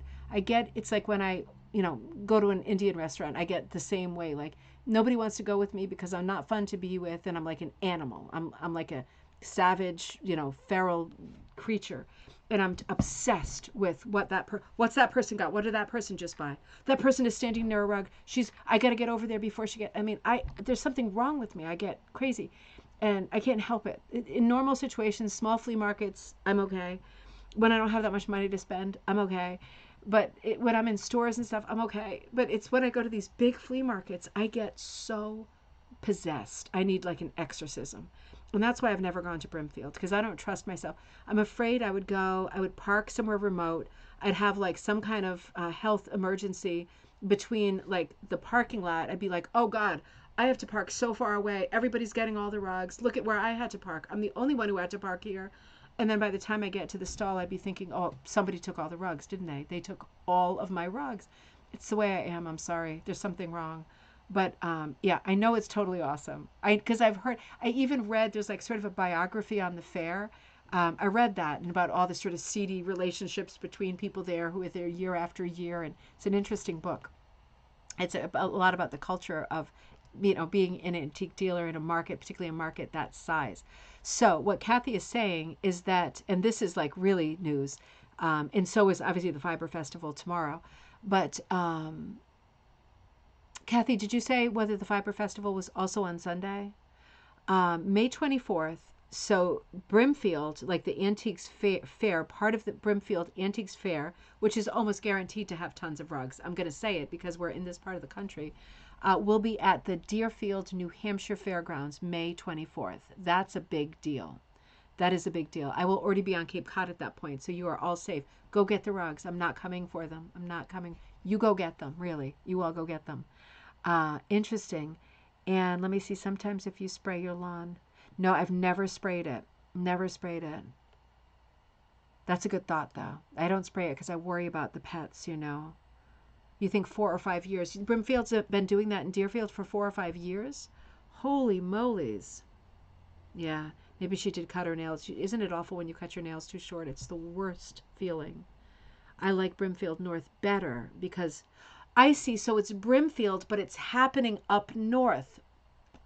I should have had a V8. Okay, I'm getting it. I like Brimfield North better because not so in and out of cars. Yeah, and it's going to be a little bit smaller, I guess, than regular Brimfield, of course, right? Oh, now that makes me crazy that I'm going to be on Cape Cod. Stake through the heart. All right. Well, you all are going to go, right? I mean, I hope lots of you are going to go and check everything out and take pictures of all of the rugs, even if you don't buy them. Let's see what's there, and let's try to get it off the ground, off the grass, Oh, God, that's really exciting. I'm going to put those things on my calendar, too. I'll put them on a calendar for ribbon candy hooking. Let me write the Facebook page, Rug Hook and Punch Needle Club. Let me write that down. So May 24th is Brimfield North, and this weekend, Saturday, tomorrow, is the Fiberfest Deerfield. Yeah, I want to have a board where we have all of this stuff readily available. So if tomorrow you're like, nah, I'm kind of at a loose end, it's Mother's Day weekend, let's do something. There's stuff to do, right? It is chewing. Yeah, it's yeah. He's licking and chewing one of his feet. So crazy. Thank you for all of these suggestions. I really appreciate it. Thanks, Rita. Sometimes I'm fun to be with, I have to say, and I am on my good behavior, obviously, when I'm with people who I'm not with all of the time. But if I'm with like my sister or my family members, you don't want to go to a flea market with me because it's like, see you later, sucker. I'm out of that car and I'm like clicking the button to like lock it from like across the parking lot because I'm like put 2 layers of deodorant on and I am running and I don't even see my family or anyone I know for the next like 6 hours because like, yeah, I just can't go slow looking at stuff. I just have to hit it. I know some of you are like that. I bet you can identify. Brimfield North is all that weekend, so the whole weekend. I'm gonna figure out how best to put that into the Facebook group so that we will remember that stuff is coming up. And tell me if you have stuff coming up in your area as well, because I would like to have everything on our calendar. I would like all of us to get to as many things as possible. Why shouldn't we, right? This is another one that I think is exceptionally pretty. And guess what? It's also hooked by Alice Beatty. This is called Flat Diamond Rose. Now, just like Mariner's, this is very similar colors to Mariner's Compass. Now, remember, Mariner's Compass was hooked by Mary Sargent. But let's just look at the colors. Quite similar, right? Very, I would say feminine. I hope that's not offensive. Very feminine colors, right? Very soft. So Flat Diamond Rose. This is 24.5 by 34.5. Heirloom rugs, pattern number 725B, as in boy, hooked by Alice Beatty. And again, because, okay, the pieces that she hooks, or that I think her friends hook, she tells us all about the colors because they were probably standing there doing them together. So she says, see all about Flat Rose Diamond in chapter 13 as well. Let me just look so we know. Yet again, ooh, you know what? She says something really interesting in this one. She's telling us about colors. So she says the diamond background is 7 ounces of beige wool from an old shawl, right? So the background of this rose, that whitish color, from an old shawl purchased from Mrs. Ralph Burnham, wife of the noted collector. See page 26. How interesting is that? We just talked about Ralph Burnham. She knew Mrs. Ralph Burnham. I wonder how long I mean, how could that be? The Burnhams had that store, I think, starting in 1938. This book, it was written in 1977. I mean, they could have met in the middle, right? They could have like called it even and met in the middle sometime in the 1950s, I suppose. Maybe she bought the scarf years ago. In any case, it's a beautiful old shawl, and it made those pretty kind of whitish and tan colors in the background of the diamond. She says the flowers were outlined in paisley. You can see that, can't you? The pink flowers are outlined in paisley. Now, isn't that interesting? Because sometimes when I think about using paisley, I think about fills only, fills and backgrounds and scrolls and things. I don't think about outlining in paisley. And look at how pretty that looks. That really is so pretty. The flowers are done in Egyptian red. Um, yeah, an Egyptian red. Egyptian red is another really interesting color because it almost looks like pink clay. The color, it's a cushion color. If you do it darker, right, it's a very unusual red, but when it's lighter, it has this clay color that has this corally pink feel to it. But it's a very creamy color, if you know what I mean. How can it be creamy? I don't know. But when you look at it, there's some colors that just strike you as like very creamy. Egyptian red is one until it gets too dark. Then it slips into the family of reds, but it is an odd one for sure. It's an unusual red. I'm trying to think of the color it reminds me of. It's oxblood. In the Dharma line, there's a color called oxblood red that does the exact same thing. It does this like pink clay color until it gets to a certain saturation, a certain intensity. And once it gets that dark, it ceases to have this creamy quality to it. So interesting, because you would say like, what color pink is that? It's not. In this case, it's Egyptian red. But if you were making this rag and you have Dharma colors, then you want oxblood for this, without a doubt. Really beautiful piece. Super charm. So you know what? Now hang on. So I'm going to come back to you here for a second. Yeah, so we were looking. Oh my gosh. You know what? She has two of these as well.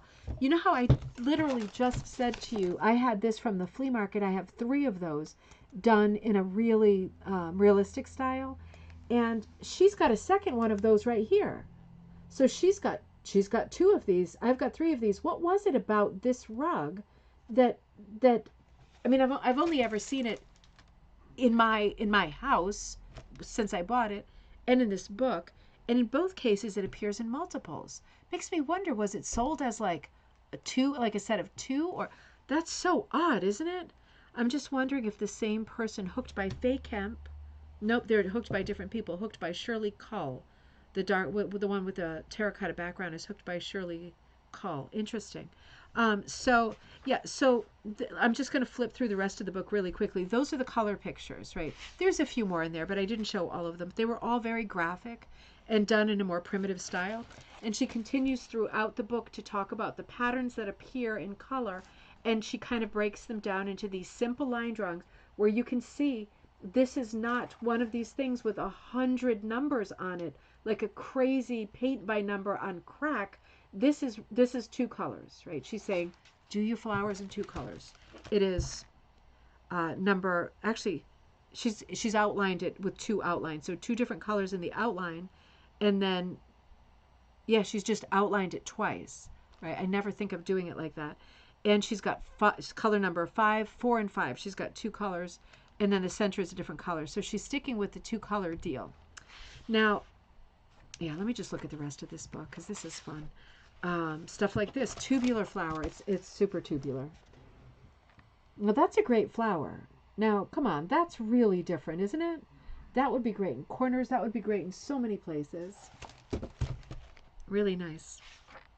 And leaves, again, she's not saddling us with tons of numbers. She's just showing us how to hook it. And she's outlining it twice again. Right? So maybe this is one of her tricks, is outlining twice. And she's got that dark vein in the center, and she's outlining that. Usually I just put a vein and I don't think to outline it. She's outlining stuff. And then she's showing you those dotted lines, the broken dotted lines. She's showing you the direction, like what direction she's going to hook it in. So I would not call this a beginner hooking book. I would call this a primitive hooking book. I would call this an early primitive hook book. Yes, we get to Edith O'Neill and we get to some of these primitive style books that have lots of tips and tricks in them. This is a bit more basic than that because this style was not the style of the day. So she's got just a handful of tricks and tips, but she's showing us all of them. She talks about geometric patterns, adding dates and initials, contemporary patterns as opposed to antique ones, different styles of hooking, how you want to hook your backgrounds, right? This is an interesting section because it almost reminds me of quilting, right? Like, a lot of directional instruction. And then on the cat, she's showing her idea for how she would hook that. She's not doing an echo. She's hooking in kind of waves, thinking more like a quilter, right? Like these imaginary lines, like a quilter would follow, filling something in. She's thinking more in those lines. So she is talking in this chapter about the technique of filling. That's exactly what she's doing. And she's showing us stuff like this. It really is a handy book. It's also going to be a great book if you're someone who's thinking like, I'd like to start doing my own designing. There's so many drawings in here that are as simple as that. And she talks about borders for a while, which is also really handy. Do you like a border? Do you like a border like this? Or do you like a border like, it's not going to be all that different, I have to warn you, this or this, the little heart in the corner. So very, very practical. It's almost like she's not doing the history in this book. She's not doing exhaustive dye recipes. She's just not doing that. She's showing us what, in her opinion as a teacher, are the most important, basic, and immediate things that need to be taught. And she's leaving the rest out. And that is its own course. This is a complete teaching course in this book right here, the Hook Book. Right? That's exactly what it is. And if you do learn best by reading, this is a really good choice for you. I got to say, it really is. It's not a lavish coffee table book, but it's beautifully written if you remember. It's beautifully written. The illustrations are clear, and there's a lot of good ideas in here that are timeless.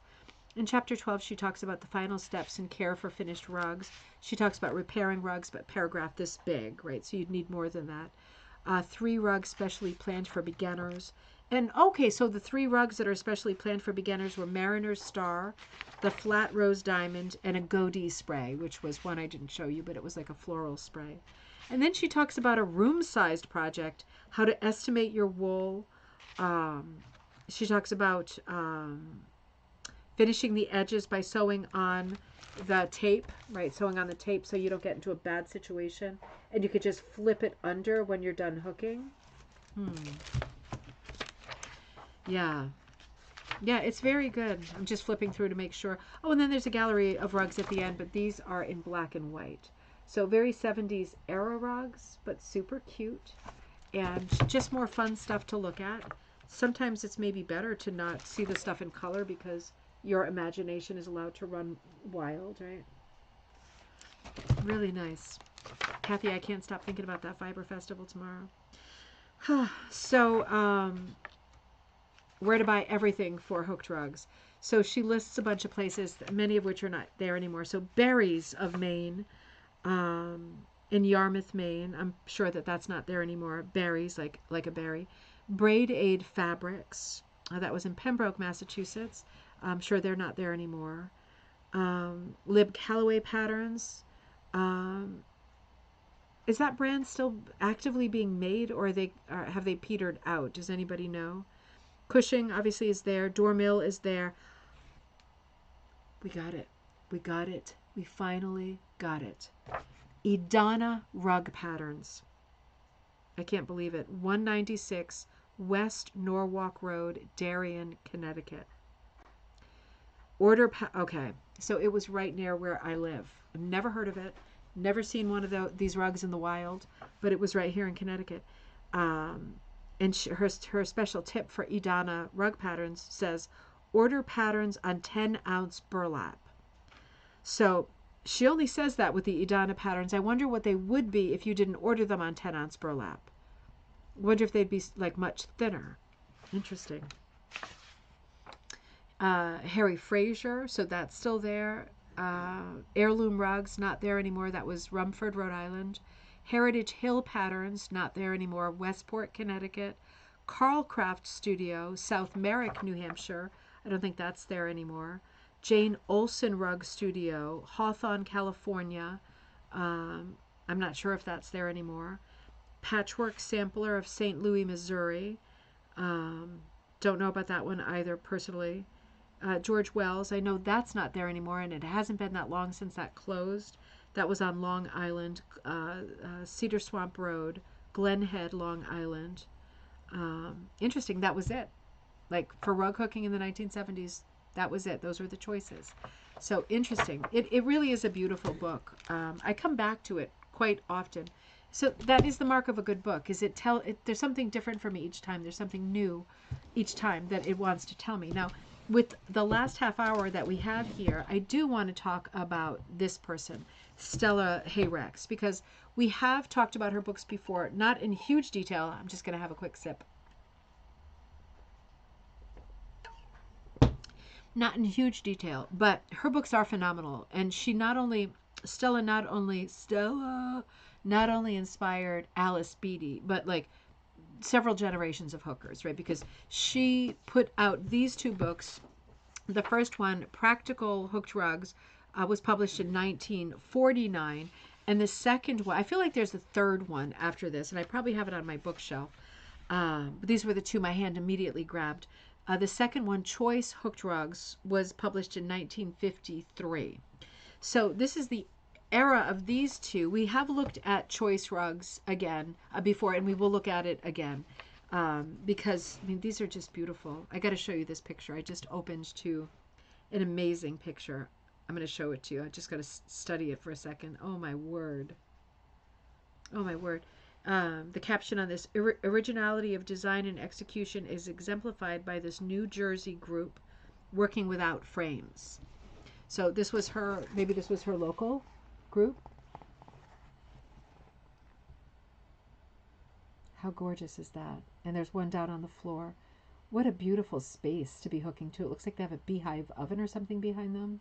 That's super, super charming, isn't it? They've got all their stuff in baskets. You see the woman none of them are hooking. They're all hooking on their laps. How do they not keep hooking their skirts into it is what I'm wondering.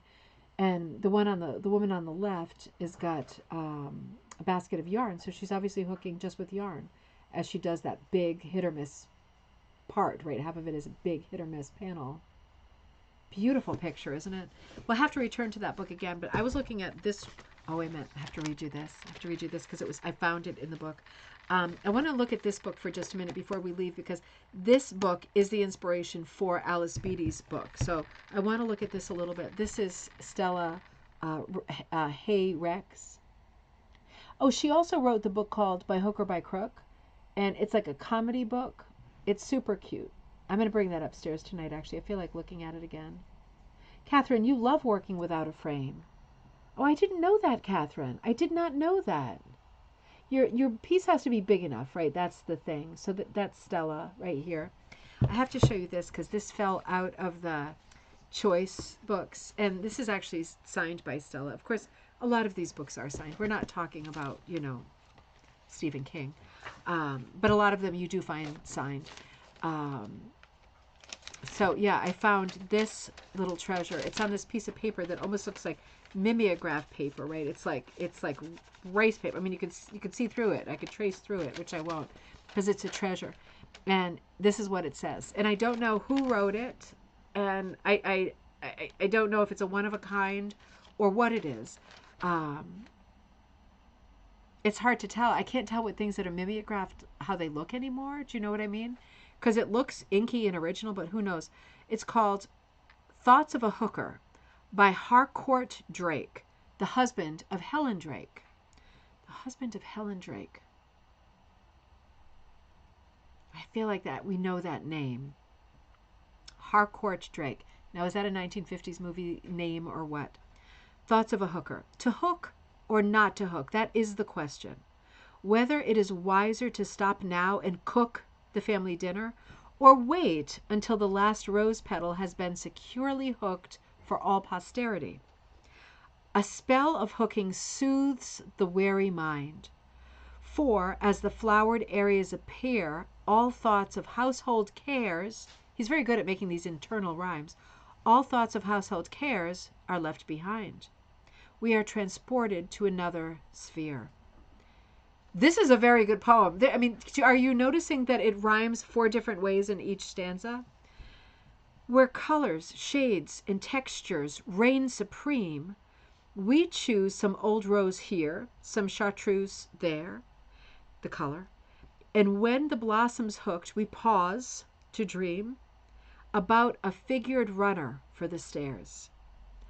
Our thoughts turn to materials that we need, some paisley shawl, a woolen mill end strip, Dad's flannel trousers and his coat of tweed. We'll buy some swatches on our Worcester trip. Worcester trip. I wonder if there was a mill in Worcester.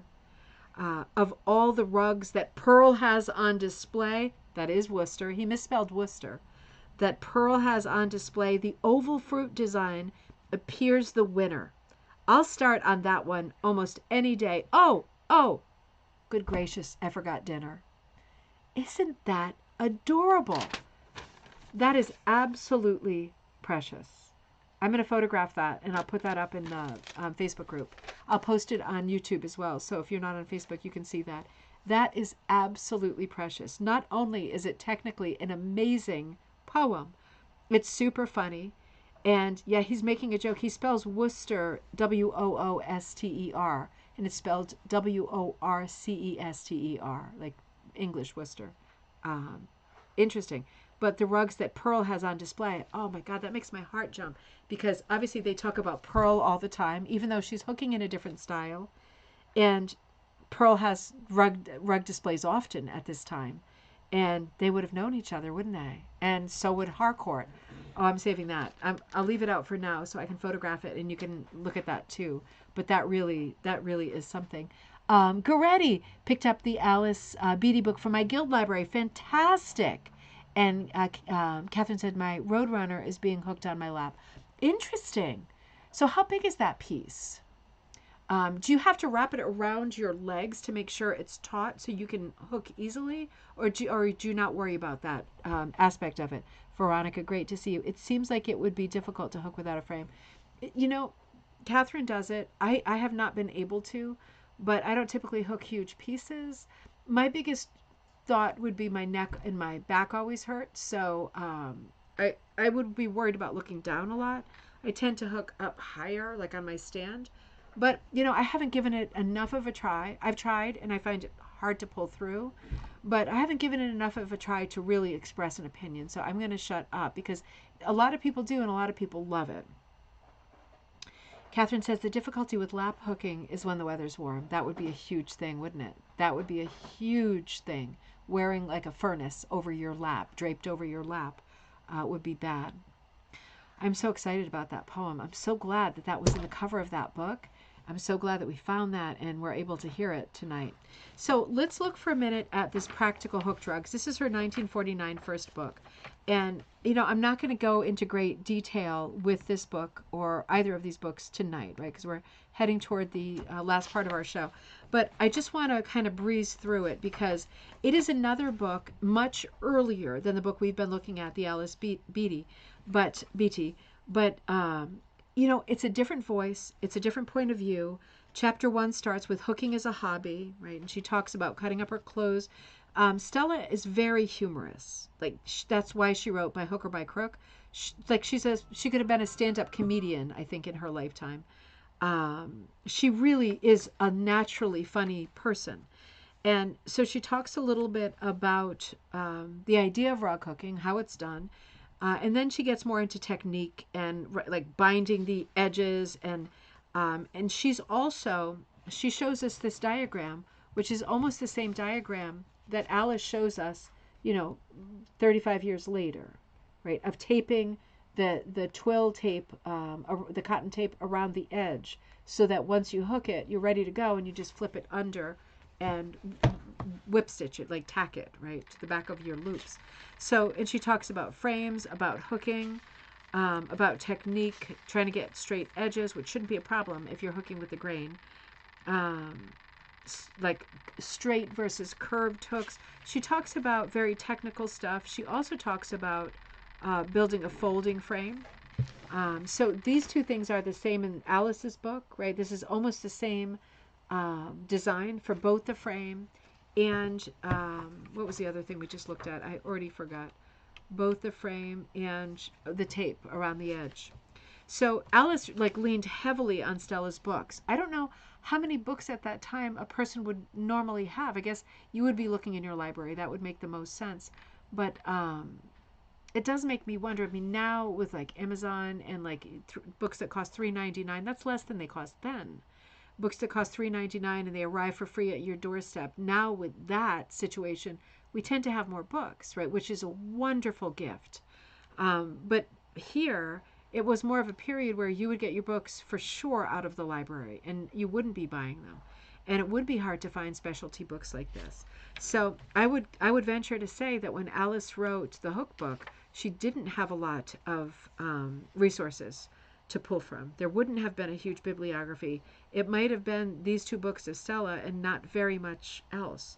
So it's not surprising that she's talking about the same subjects, but in a slightly more updated way. And Catherine says, no wrapping, and it's almost 5 feet maybe. Now, do you have it on your lap or do you put it like on a table?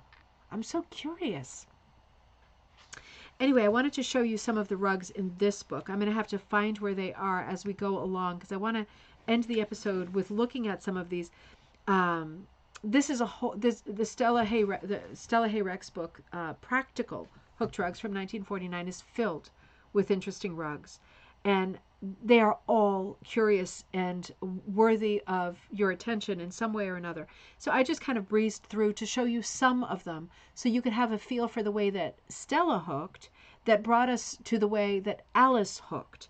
So for example, Stella hooked stuff like this. Like she hooked rugs for the floor, right? Not tapestries, but rugs for the floor. And she did this doormat with her last name, right? The family name on it. You can see she has just a very basic composition with flowers, very symmetrical on your lap, Catherine. Okay.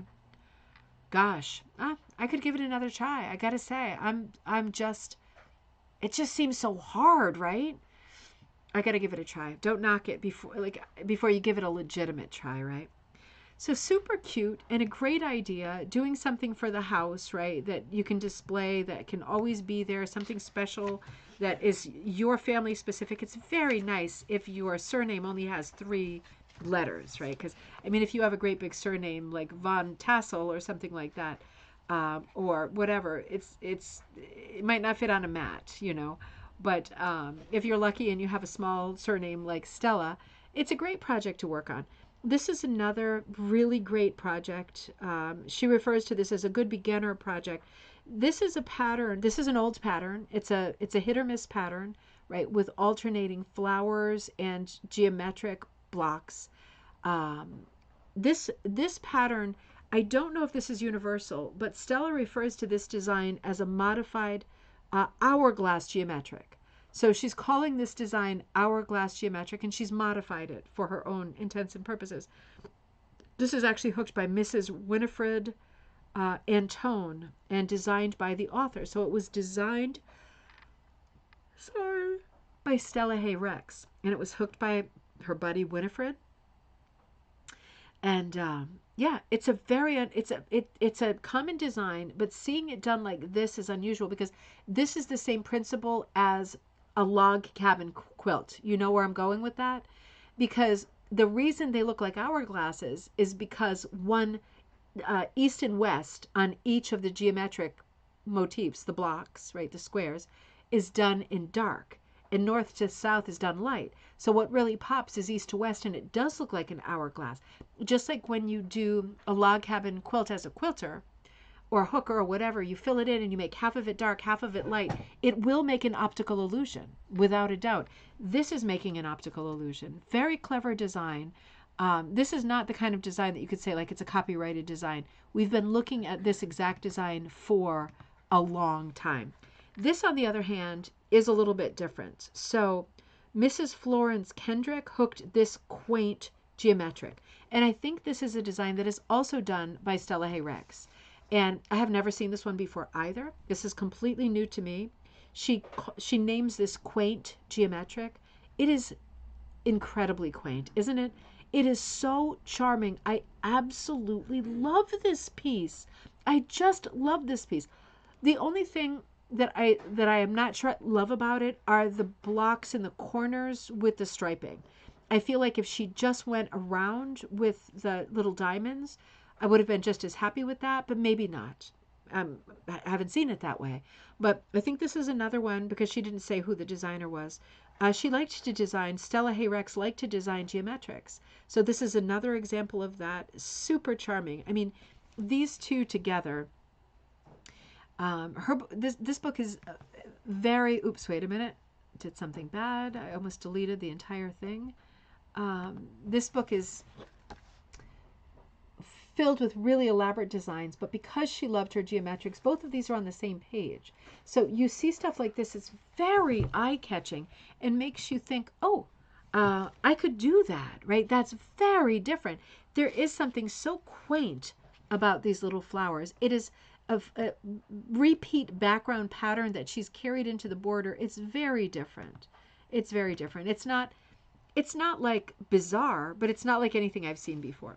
So one of the things about Stella's books, plural, that she does that I find really interesting and useful for me is she names things. And like the, what did she call it? The hourglass geometric, right? And then the quaint geometric. This particular piece she calls rug hooked crazy quilt. So she's like making up names for that. That's the fourth name that I know for this pattern. This pattern in heirloom language was called broken glass. I think Pearl McGowan called it mosaic, and somebody else called it jigsaw. I think Cushing. I might have those in the wrong order. Oh, your internet keeps falling out. Oh God, gosh, I hope it's not this stupid weather, but I'm sure it is. I'm going to stick with you for a little while longer, but interesting because she is doing this hit or miss pattern that has been known by many different names, many different brands. This is her own design again, I have to assume, because she's not giving a designer, but it is hooked by Mrs. Dorothy Martin, right? It's funny how they say Mrs. It's like, God forbid they be single women or, spinsters or whatever. Mrs. Dorothy Martin, another beautiful design. This is on the same page. I feel like I've seen designs that look more like this. I know Pearl McGowan's butter mold design looks something like this. Somewhat suggestive of, this is the text, of the old double wedding ring quilt design, right? And that's a quilter's design. A little bit. But with the motifs in the center, for me, it's very different. It's more like butter mold in my mind. She calls this, and this is her own pattern, so she can call it whatever she wants. She calls it China plate. And this was hooked by Mrs. Marie Hersham. Very nice.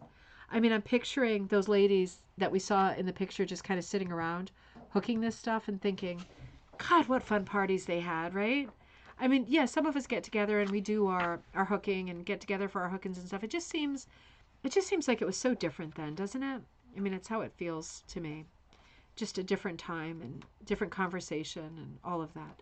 So this is another beauty. I'm trying to find it in the book. There it is. This is called, according to Stella, Cape Cod pattern, Old Cape Cod. So that's what she calls this.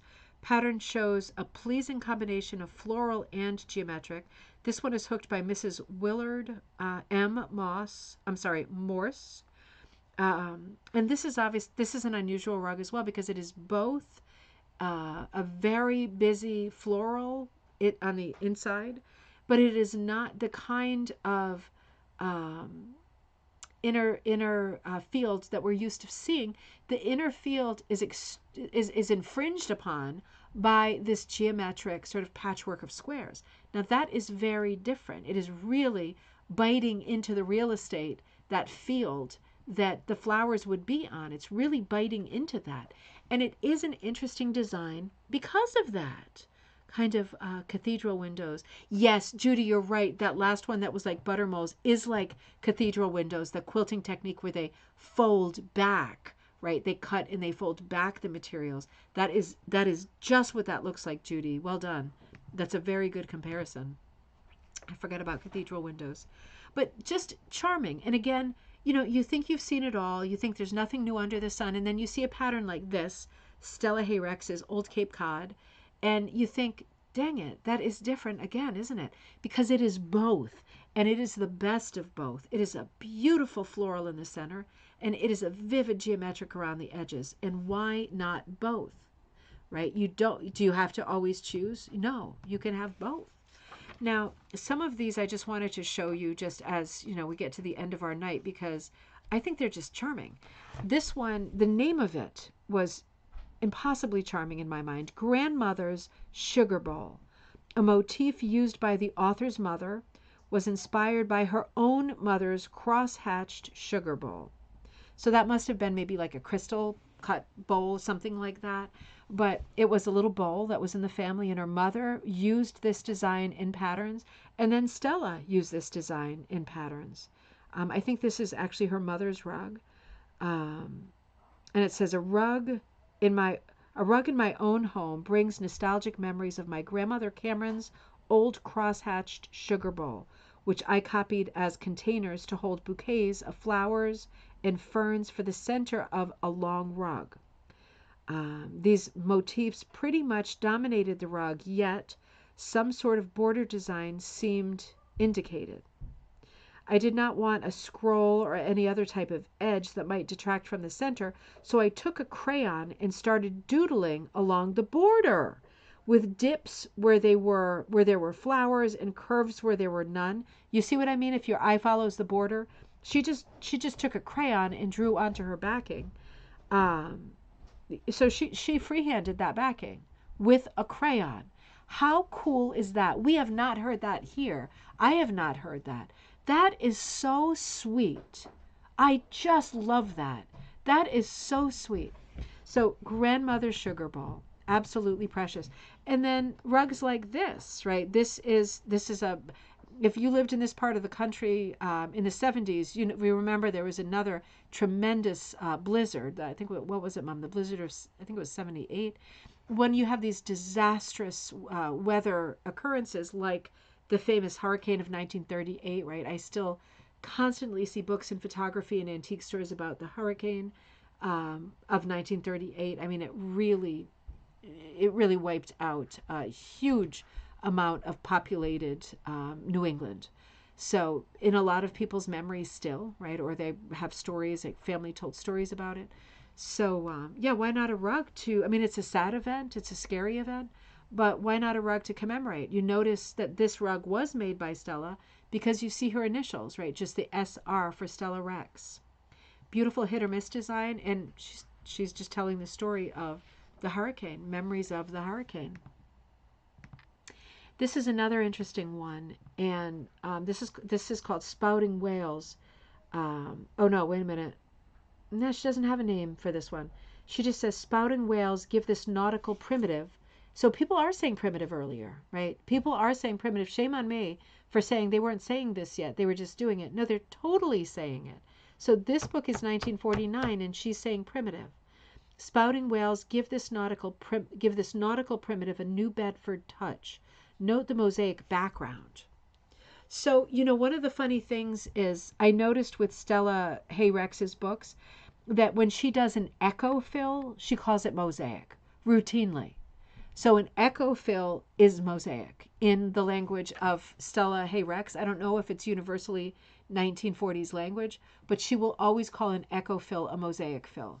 And it doesn't make a lot of sense to me because mosaic to me is a pattern.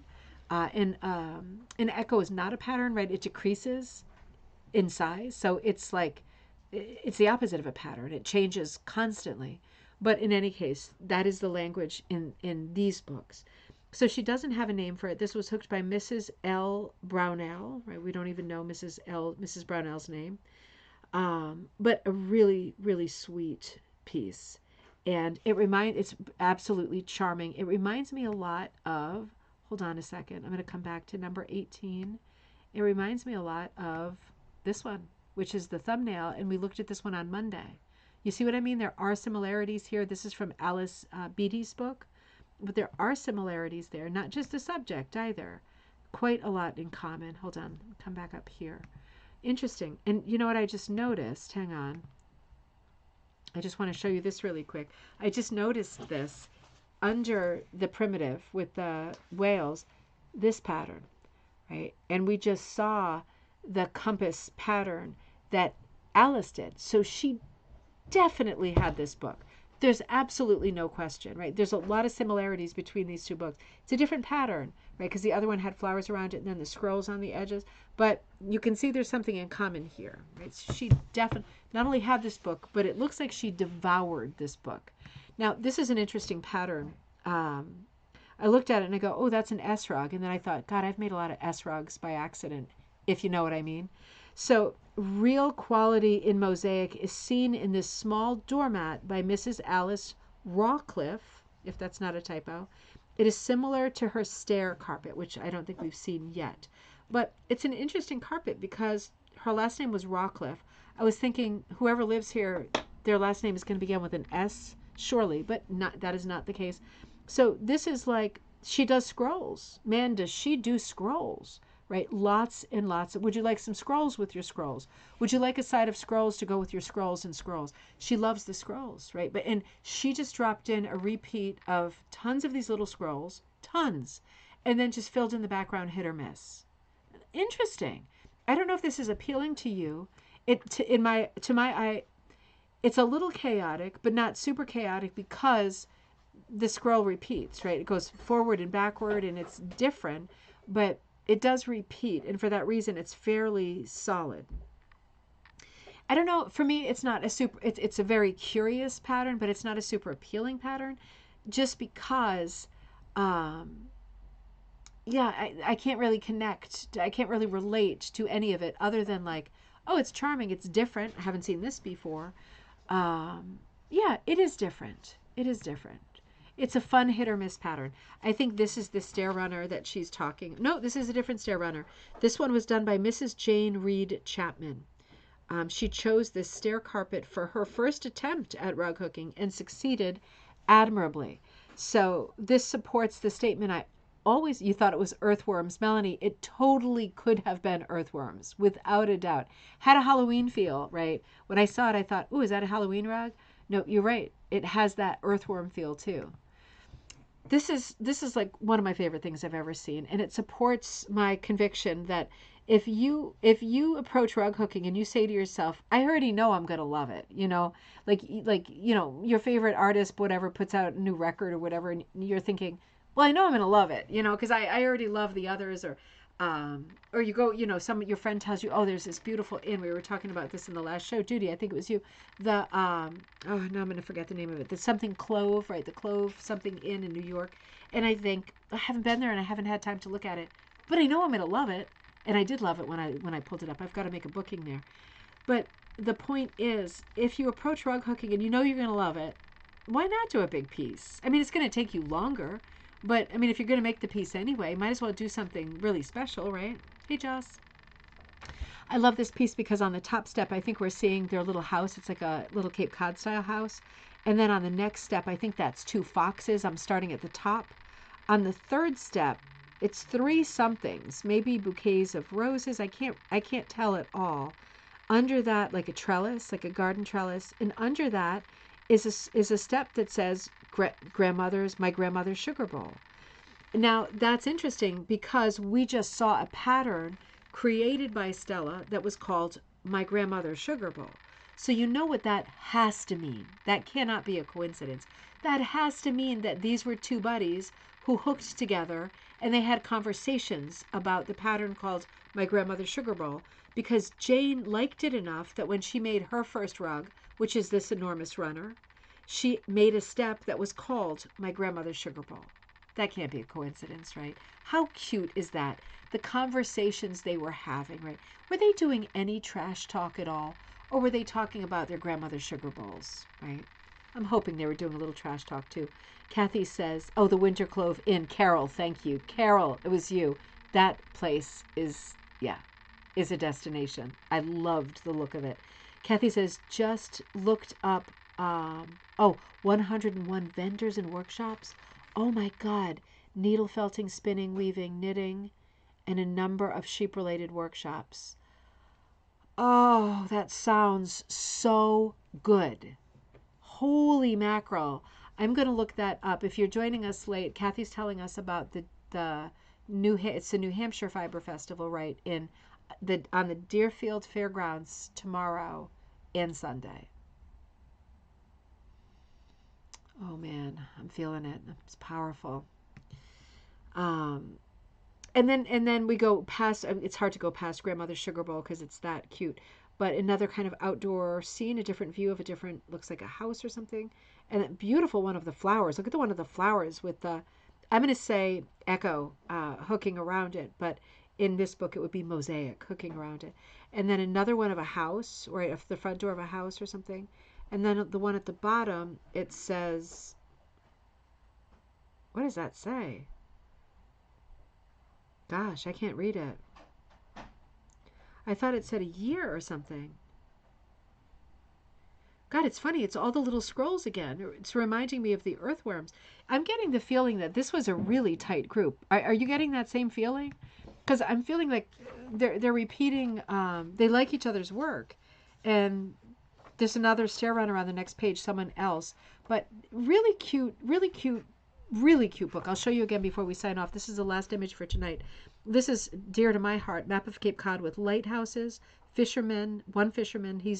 Yep, you see him fishing right on the bay side, and an artist. And there's an artist up toward, the artists were in Provincetown, I have to say. They were in Provincetown, right at the tip, right at the tip of the Cape, but close enough, right? He's right where he is. He's more like in not Orleans. He's more in like, God, I need to go there because I haven't been, Wellfleet, something like that. Haven't been there more recently enough that I could say the names of the towns. That's absolutely bonkers. Anyway, it's a super cute rug. It was designed by Mrs. Marie Stoker, and it was hooked by Ada Sullivan. It's absolutely beautiful map. I love maps like this. They were often done in needlepoint, right? You see them more often as needle art. But you get the full map, and it's picking out some of the interesting things that happen on the Cape, like fishing and artist colony. And otherwise, it's almost like a landscape, right? You see water in the background, and there's a ship and a boat floating by. There's lighthouses, prominent lighthouses that are lit. It's an interesting way of doing a map of a place that you absolutely are in love with, right? So super charming. Now, yeah, definitely Kathy, but I'm not out. I'm not necessarily out of the game for tomorrow either. I'm like really feeling it. So I have to say, and once in a while we do look at these older books. So this is a 1949 book. This is a 1977 book, right? The Hook book. So very different, but this book was heavily inspired by this book, and she says it. This book is dedicated to this woman. So when we look at these older books, there is so much to know. There is so much to learn. There is so much to be reminded of. And sometimes I think, just forgive me for this, hook ourselves into a corner. And we get into a place where we forget that there's other ways to do it. You might say, oh, well, we do everything the best way now. We've got the best, most expensive tools now. We do it the best way now. But that might not be the same for the next person, right? A lot of people like to do stuff without a frame, right? Catherine, right on the lap.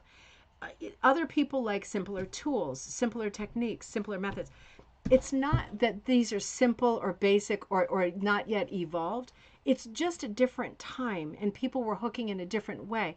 And when you look at these older books, you are guaranteed lots of charm. You are not guaranteed lots of color images or a lot of current information, but you are guaranteed charm and a different viewpoint that is not just nostalgic, but could be, depending on how it resonates with you, could be very useful in your hooking life, right? It might be that Stella is your girl, and the way that she says things, right? Like I just read something of hers, and she said something is pretty much this.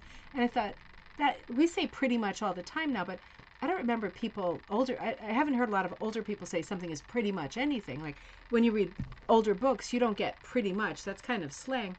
Maybe the way that she writes is the way that she speaks, just like with Alice Beatty. And maybe that resonates with you, and everything just makes more sense, right? Hey, it's a book from 1949, but it talks to you about design, color, building a frame, finishing the edges of your rug. I mean, it's kind of all there. It might be that you speak this language more than you speak the language of current books, like mine, right? And there's no right way. We all connect differently to different things for so many different reasons. We never really know the reasons, right? But I like these old books, and I do know the reason. The reason is because I like old stuff, right? I love old stuff. I think old stuff is romantic. I think new stuff is crap. I love old stuff. I love opening old books and reading words from someone who's not here anymore. And I like putting bookmarks in the books and using a pencil to outline the pages and the things that I thought were the most interesting and the most fun. I can't do that with new books, but I tend to do it more with old books, right? These are like old friends. It's different, right? So it depends on how you feel and what appeals to you. But certainly, this hook book that we looked at on Monday and again tonight by Alice Beatty and Mary Sargent. Oh, Mary Sargent. So she hooked some of the rugs in this too, remember? Some of the ones today, I said her name tonight. Didn't make the connection. Also Mary Sargent. And again, just to recap, if you joined us late, I took out a couple of Stella Hay Rex's books because the hook book is dedicated to her, and we spent the last bit of the show looking at some of the black and white rugs in here that Stella designed that were, for the most part, very interesting geometrics that are not like anything else. Just oddball geometrics. How did she think of so many odd geometrics to make? She did. They're in this book and they're in this book. And we'll come back to these older books later. But you know what we're going to do on Catherine. Thank you for... I'm tired. I am so tired now. Get ready for Hook into the Past. I see it's like look into the past, but hook into the past. Got it. Okay, Hook into the Past. The story of mat making in northeast England. Ba-boom, ba-boom, ba-boom, ba-boom. Monday. This is ours, all right? In the meantime, happy Mother's Day. I'm going to see about tomorrow and what I might like to do tomorrow. Very enticing. And otherwise, I will be at the flea market at the Elephant's Trunk on Sunday. And if I see anything exciting, rugs, I'll take some pictures so we can look at them together and talk about them. And if you go somewhere exciting this weekend, then you do the same. Take some pictures. Let me know if you find anything interesting that we could share. It's probably going to be a couple, I think it's going to be at least 2 weeks before. Did we have gallery night last week? We did. So it'll be 3 weeks to the next gallery night. But you can always send me your stuff in advance. I can just send it to Shannon. We can get the show going on the early side. But if you see anything fun, let us know. I think a lot of us are like, if it's going to stop raining this weekend, a lot of us are headed out and have big plans for Mother's Day weekend. So make sure that you share what you do too. And right now, before I forget, I'm going to photograph this little poem, and I'm going to put it onto Facebook, and I'll also put the photo onto YouTube for those of you who are not on Facebook. Thank you for spending time with me tonight. It was a lot of fun being together, as always. I thought I was super tired and I wasn't going to make it, but once we get going, everything is so much fun. It's so exciting. So many things sparked in my brain for me. So I'm feeling very excited. Happy weekend. Happy Mother's Day, everybody. And I will be back with you for coffee time on Monday at 11 a.m. Eastern Standard Time. And we will be looking at Hook into the Past. I will see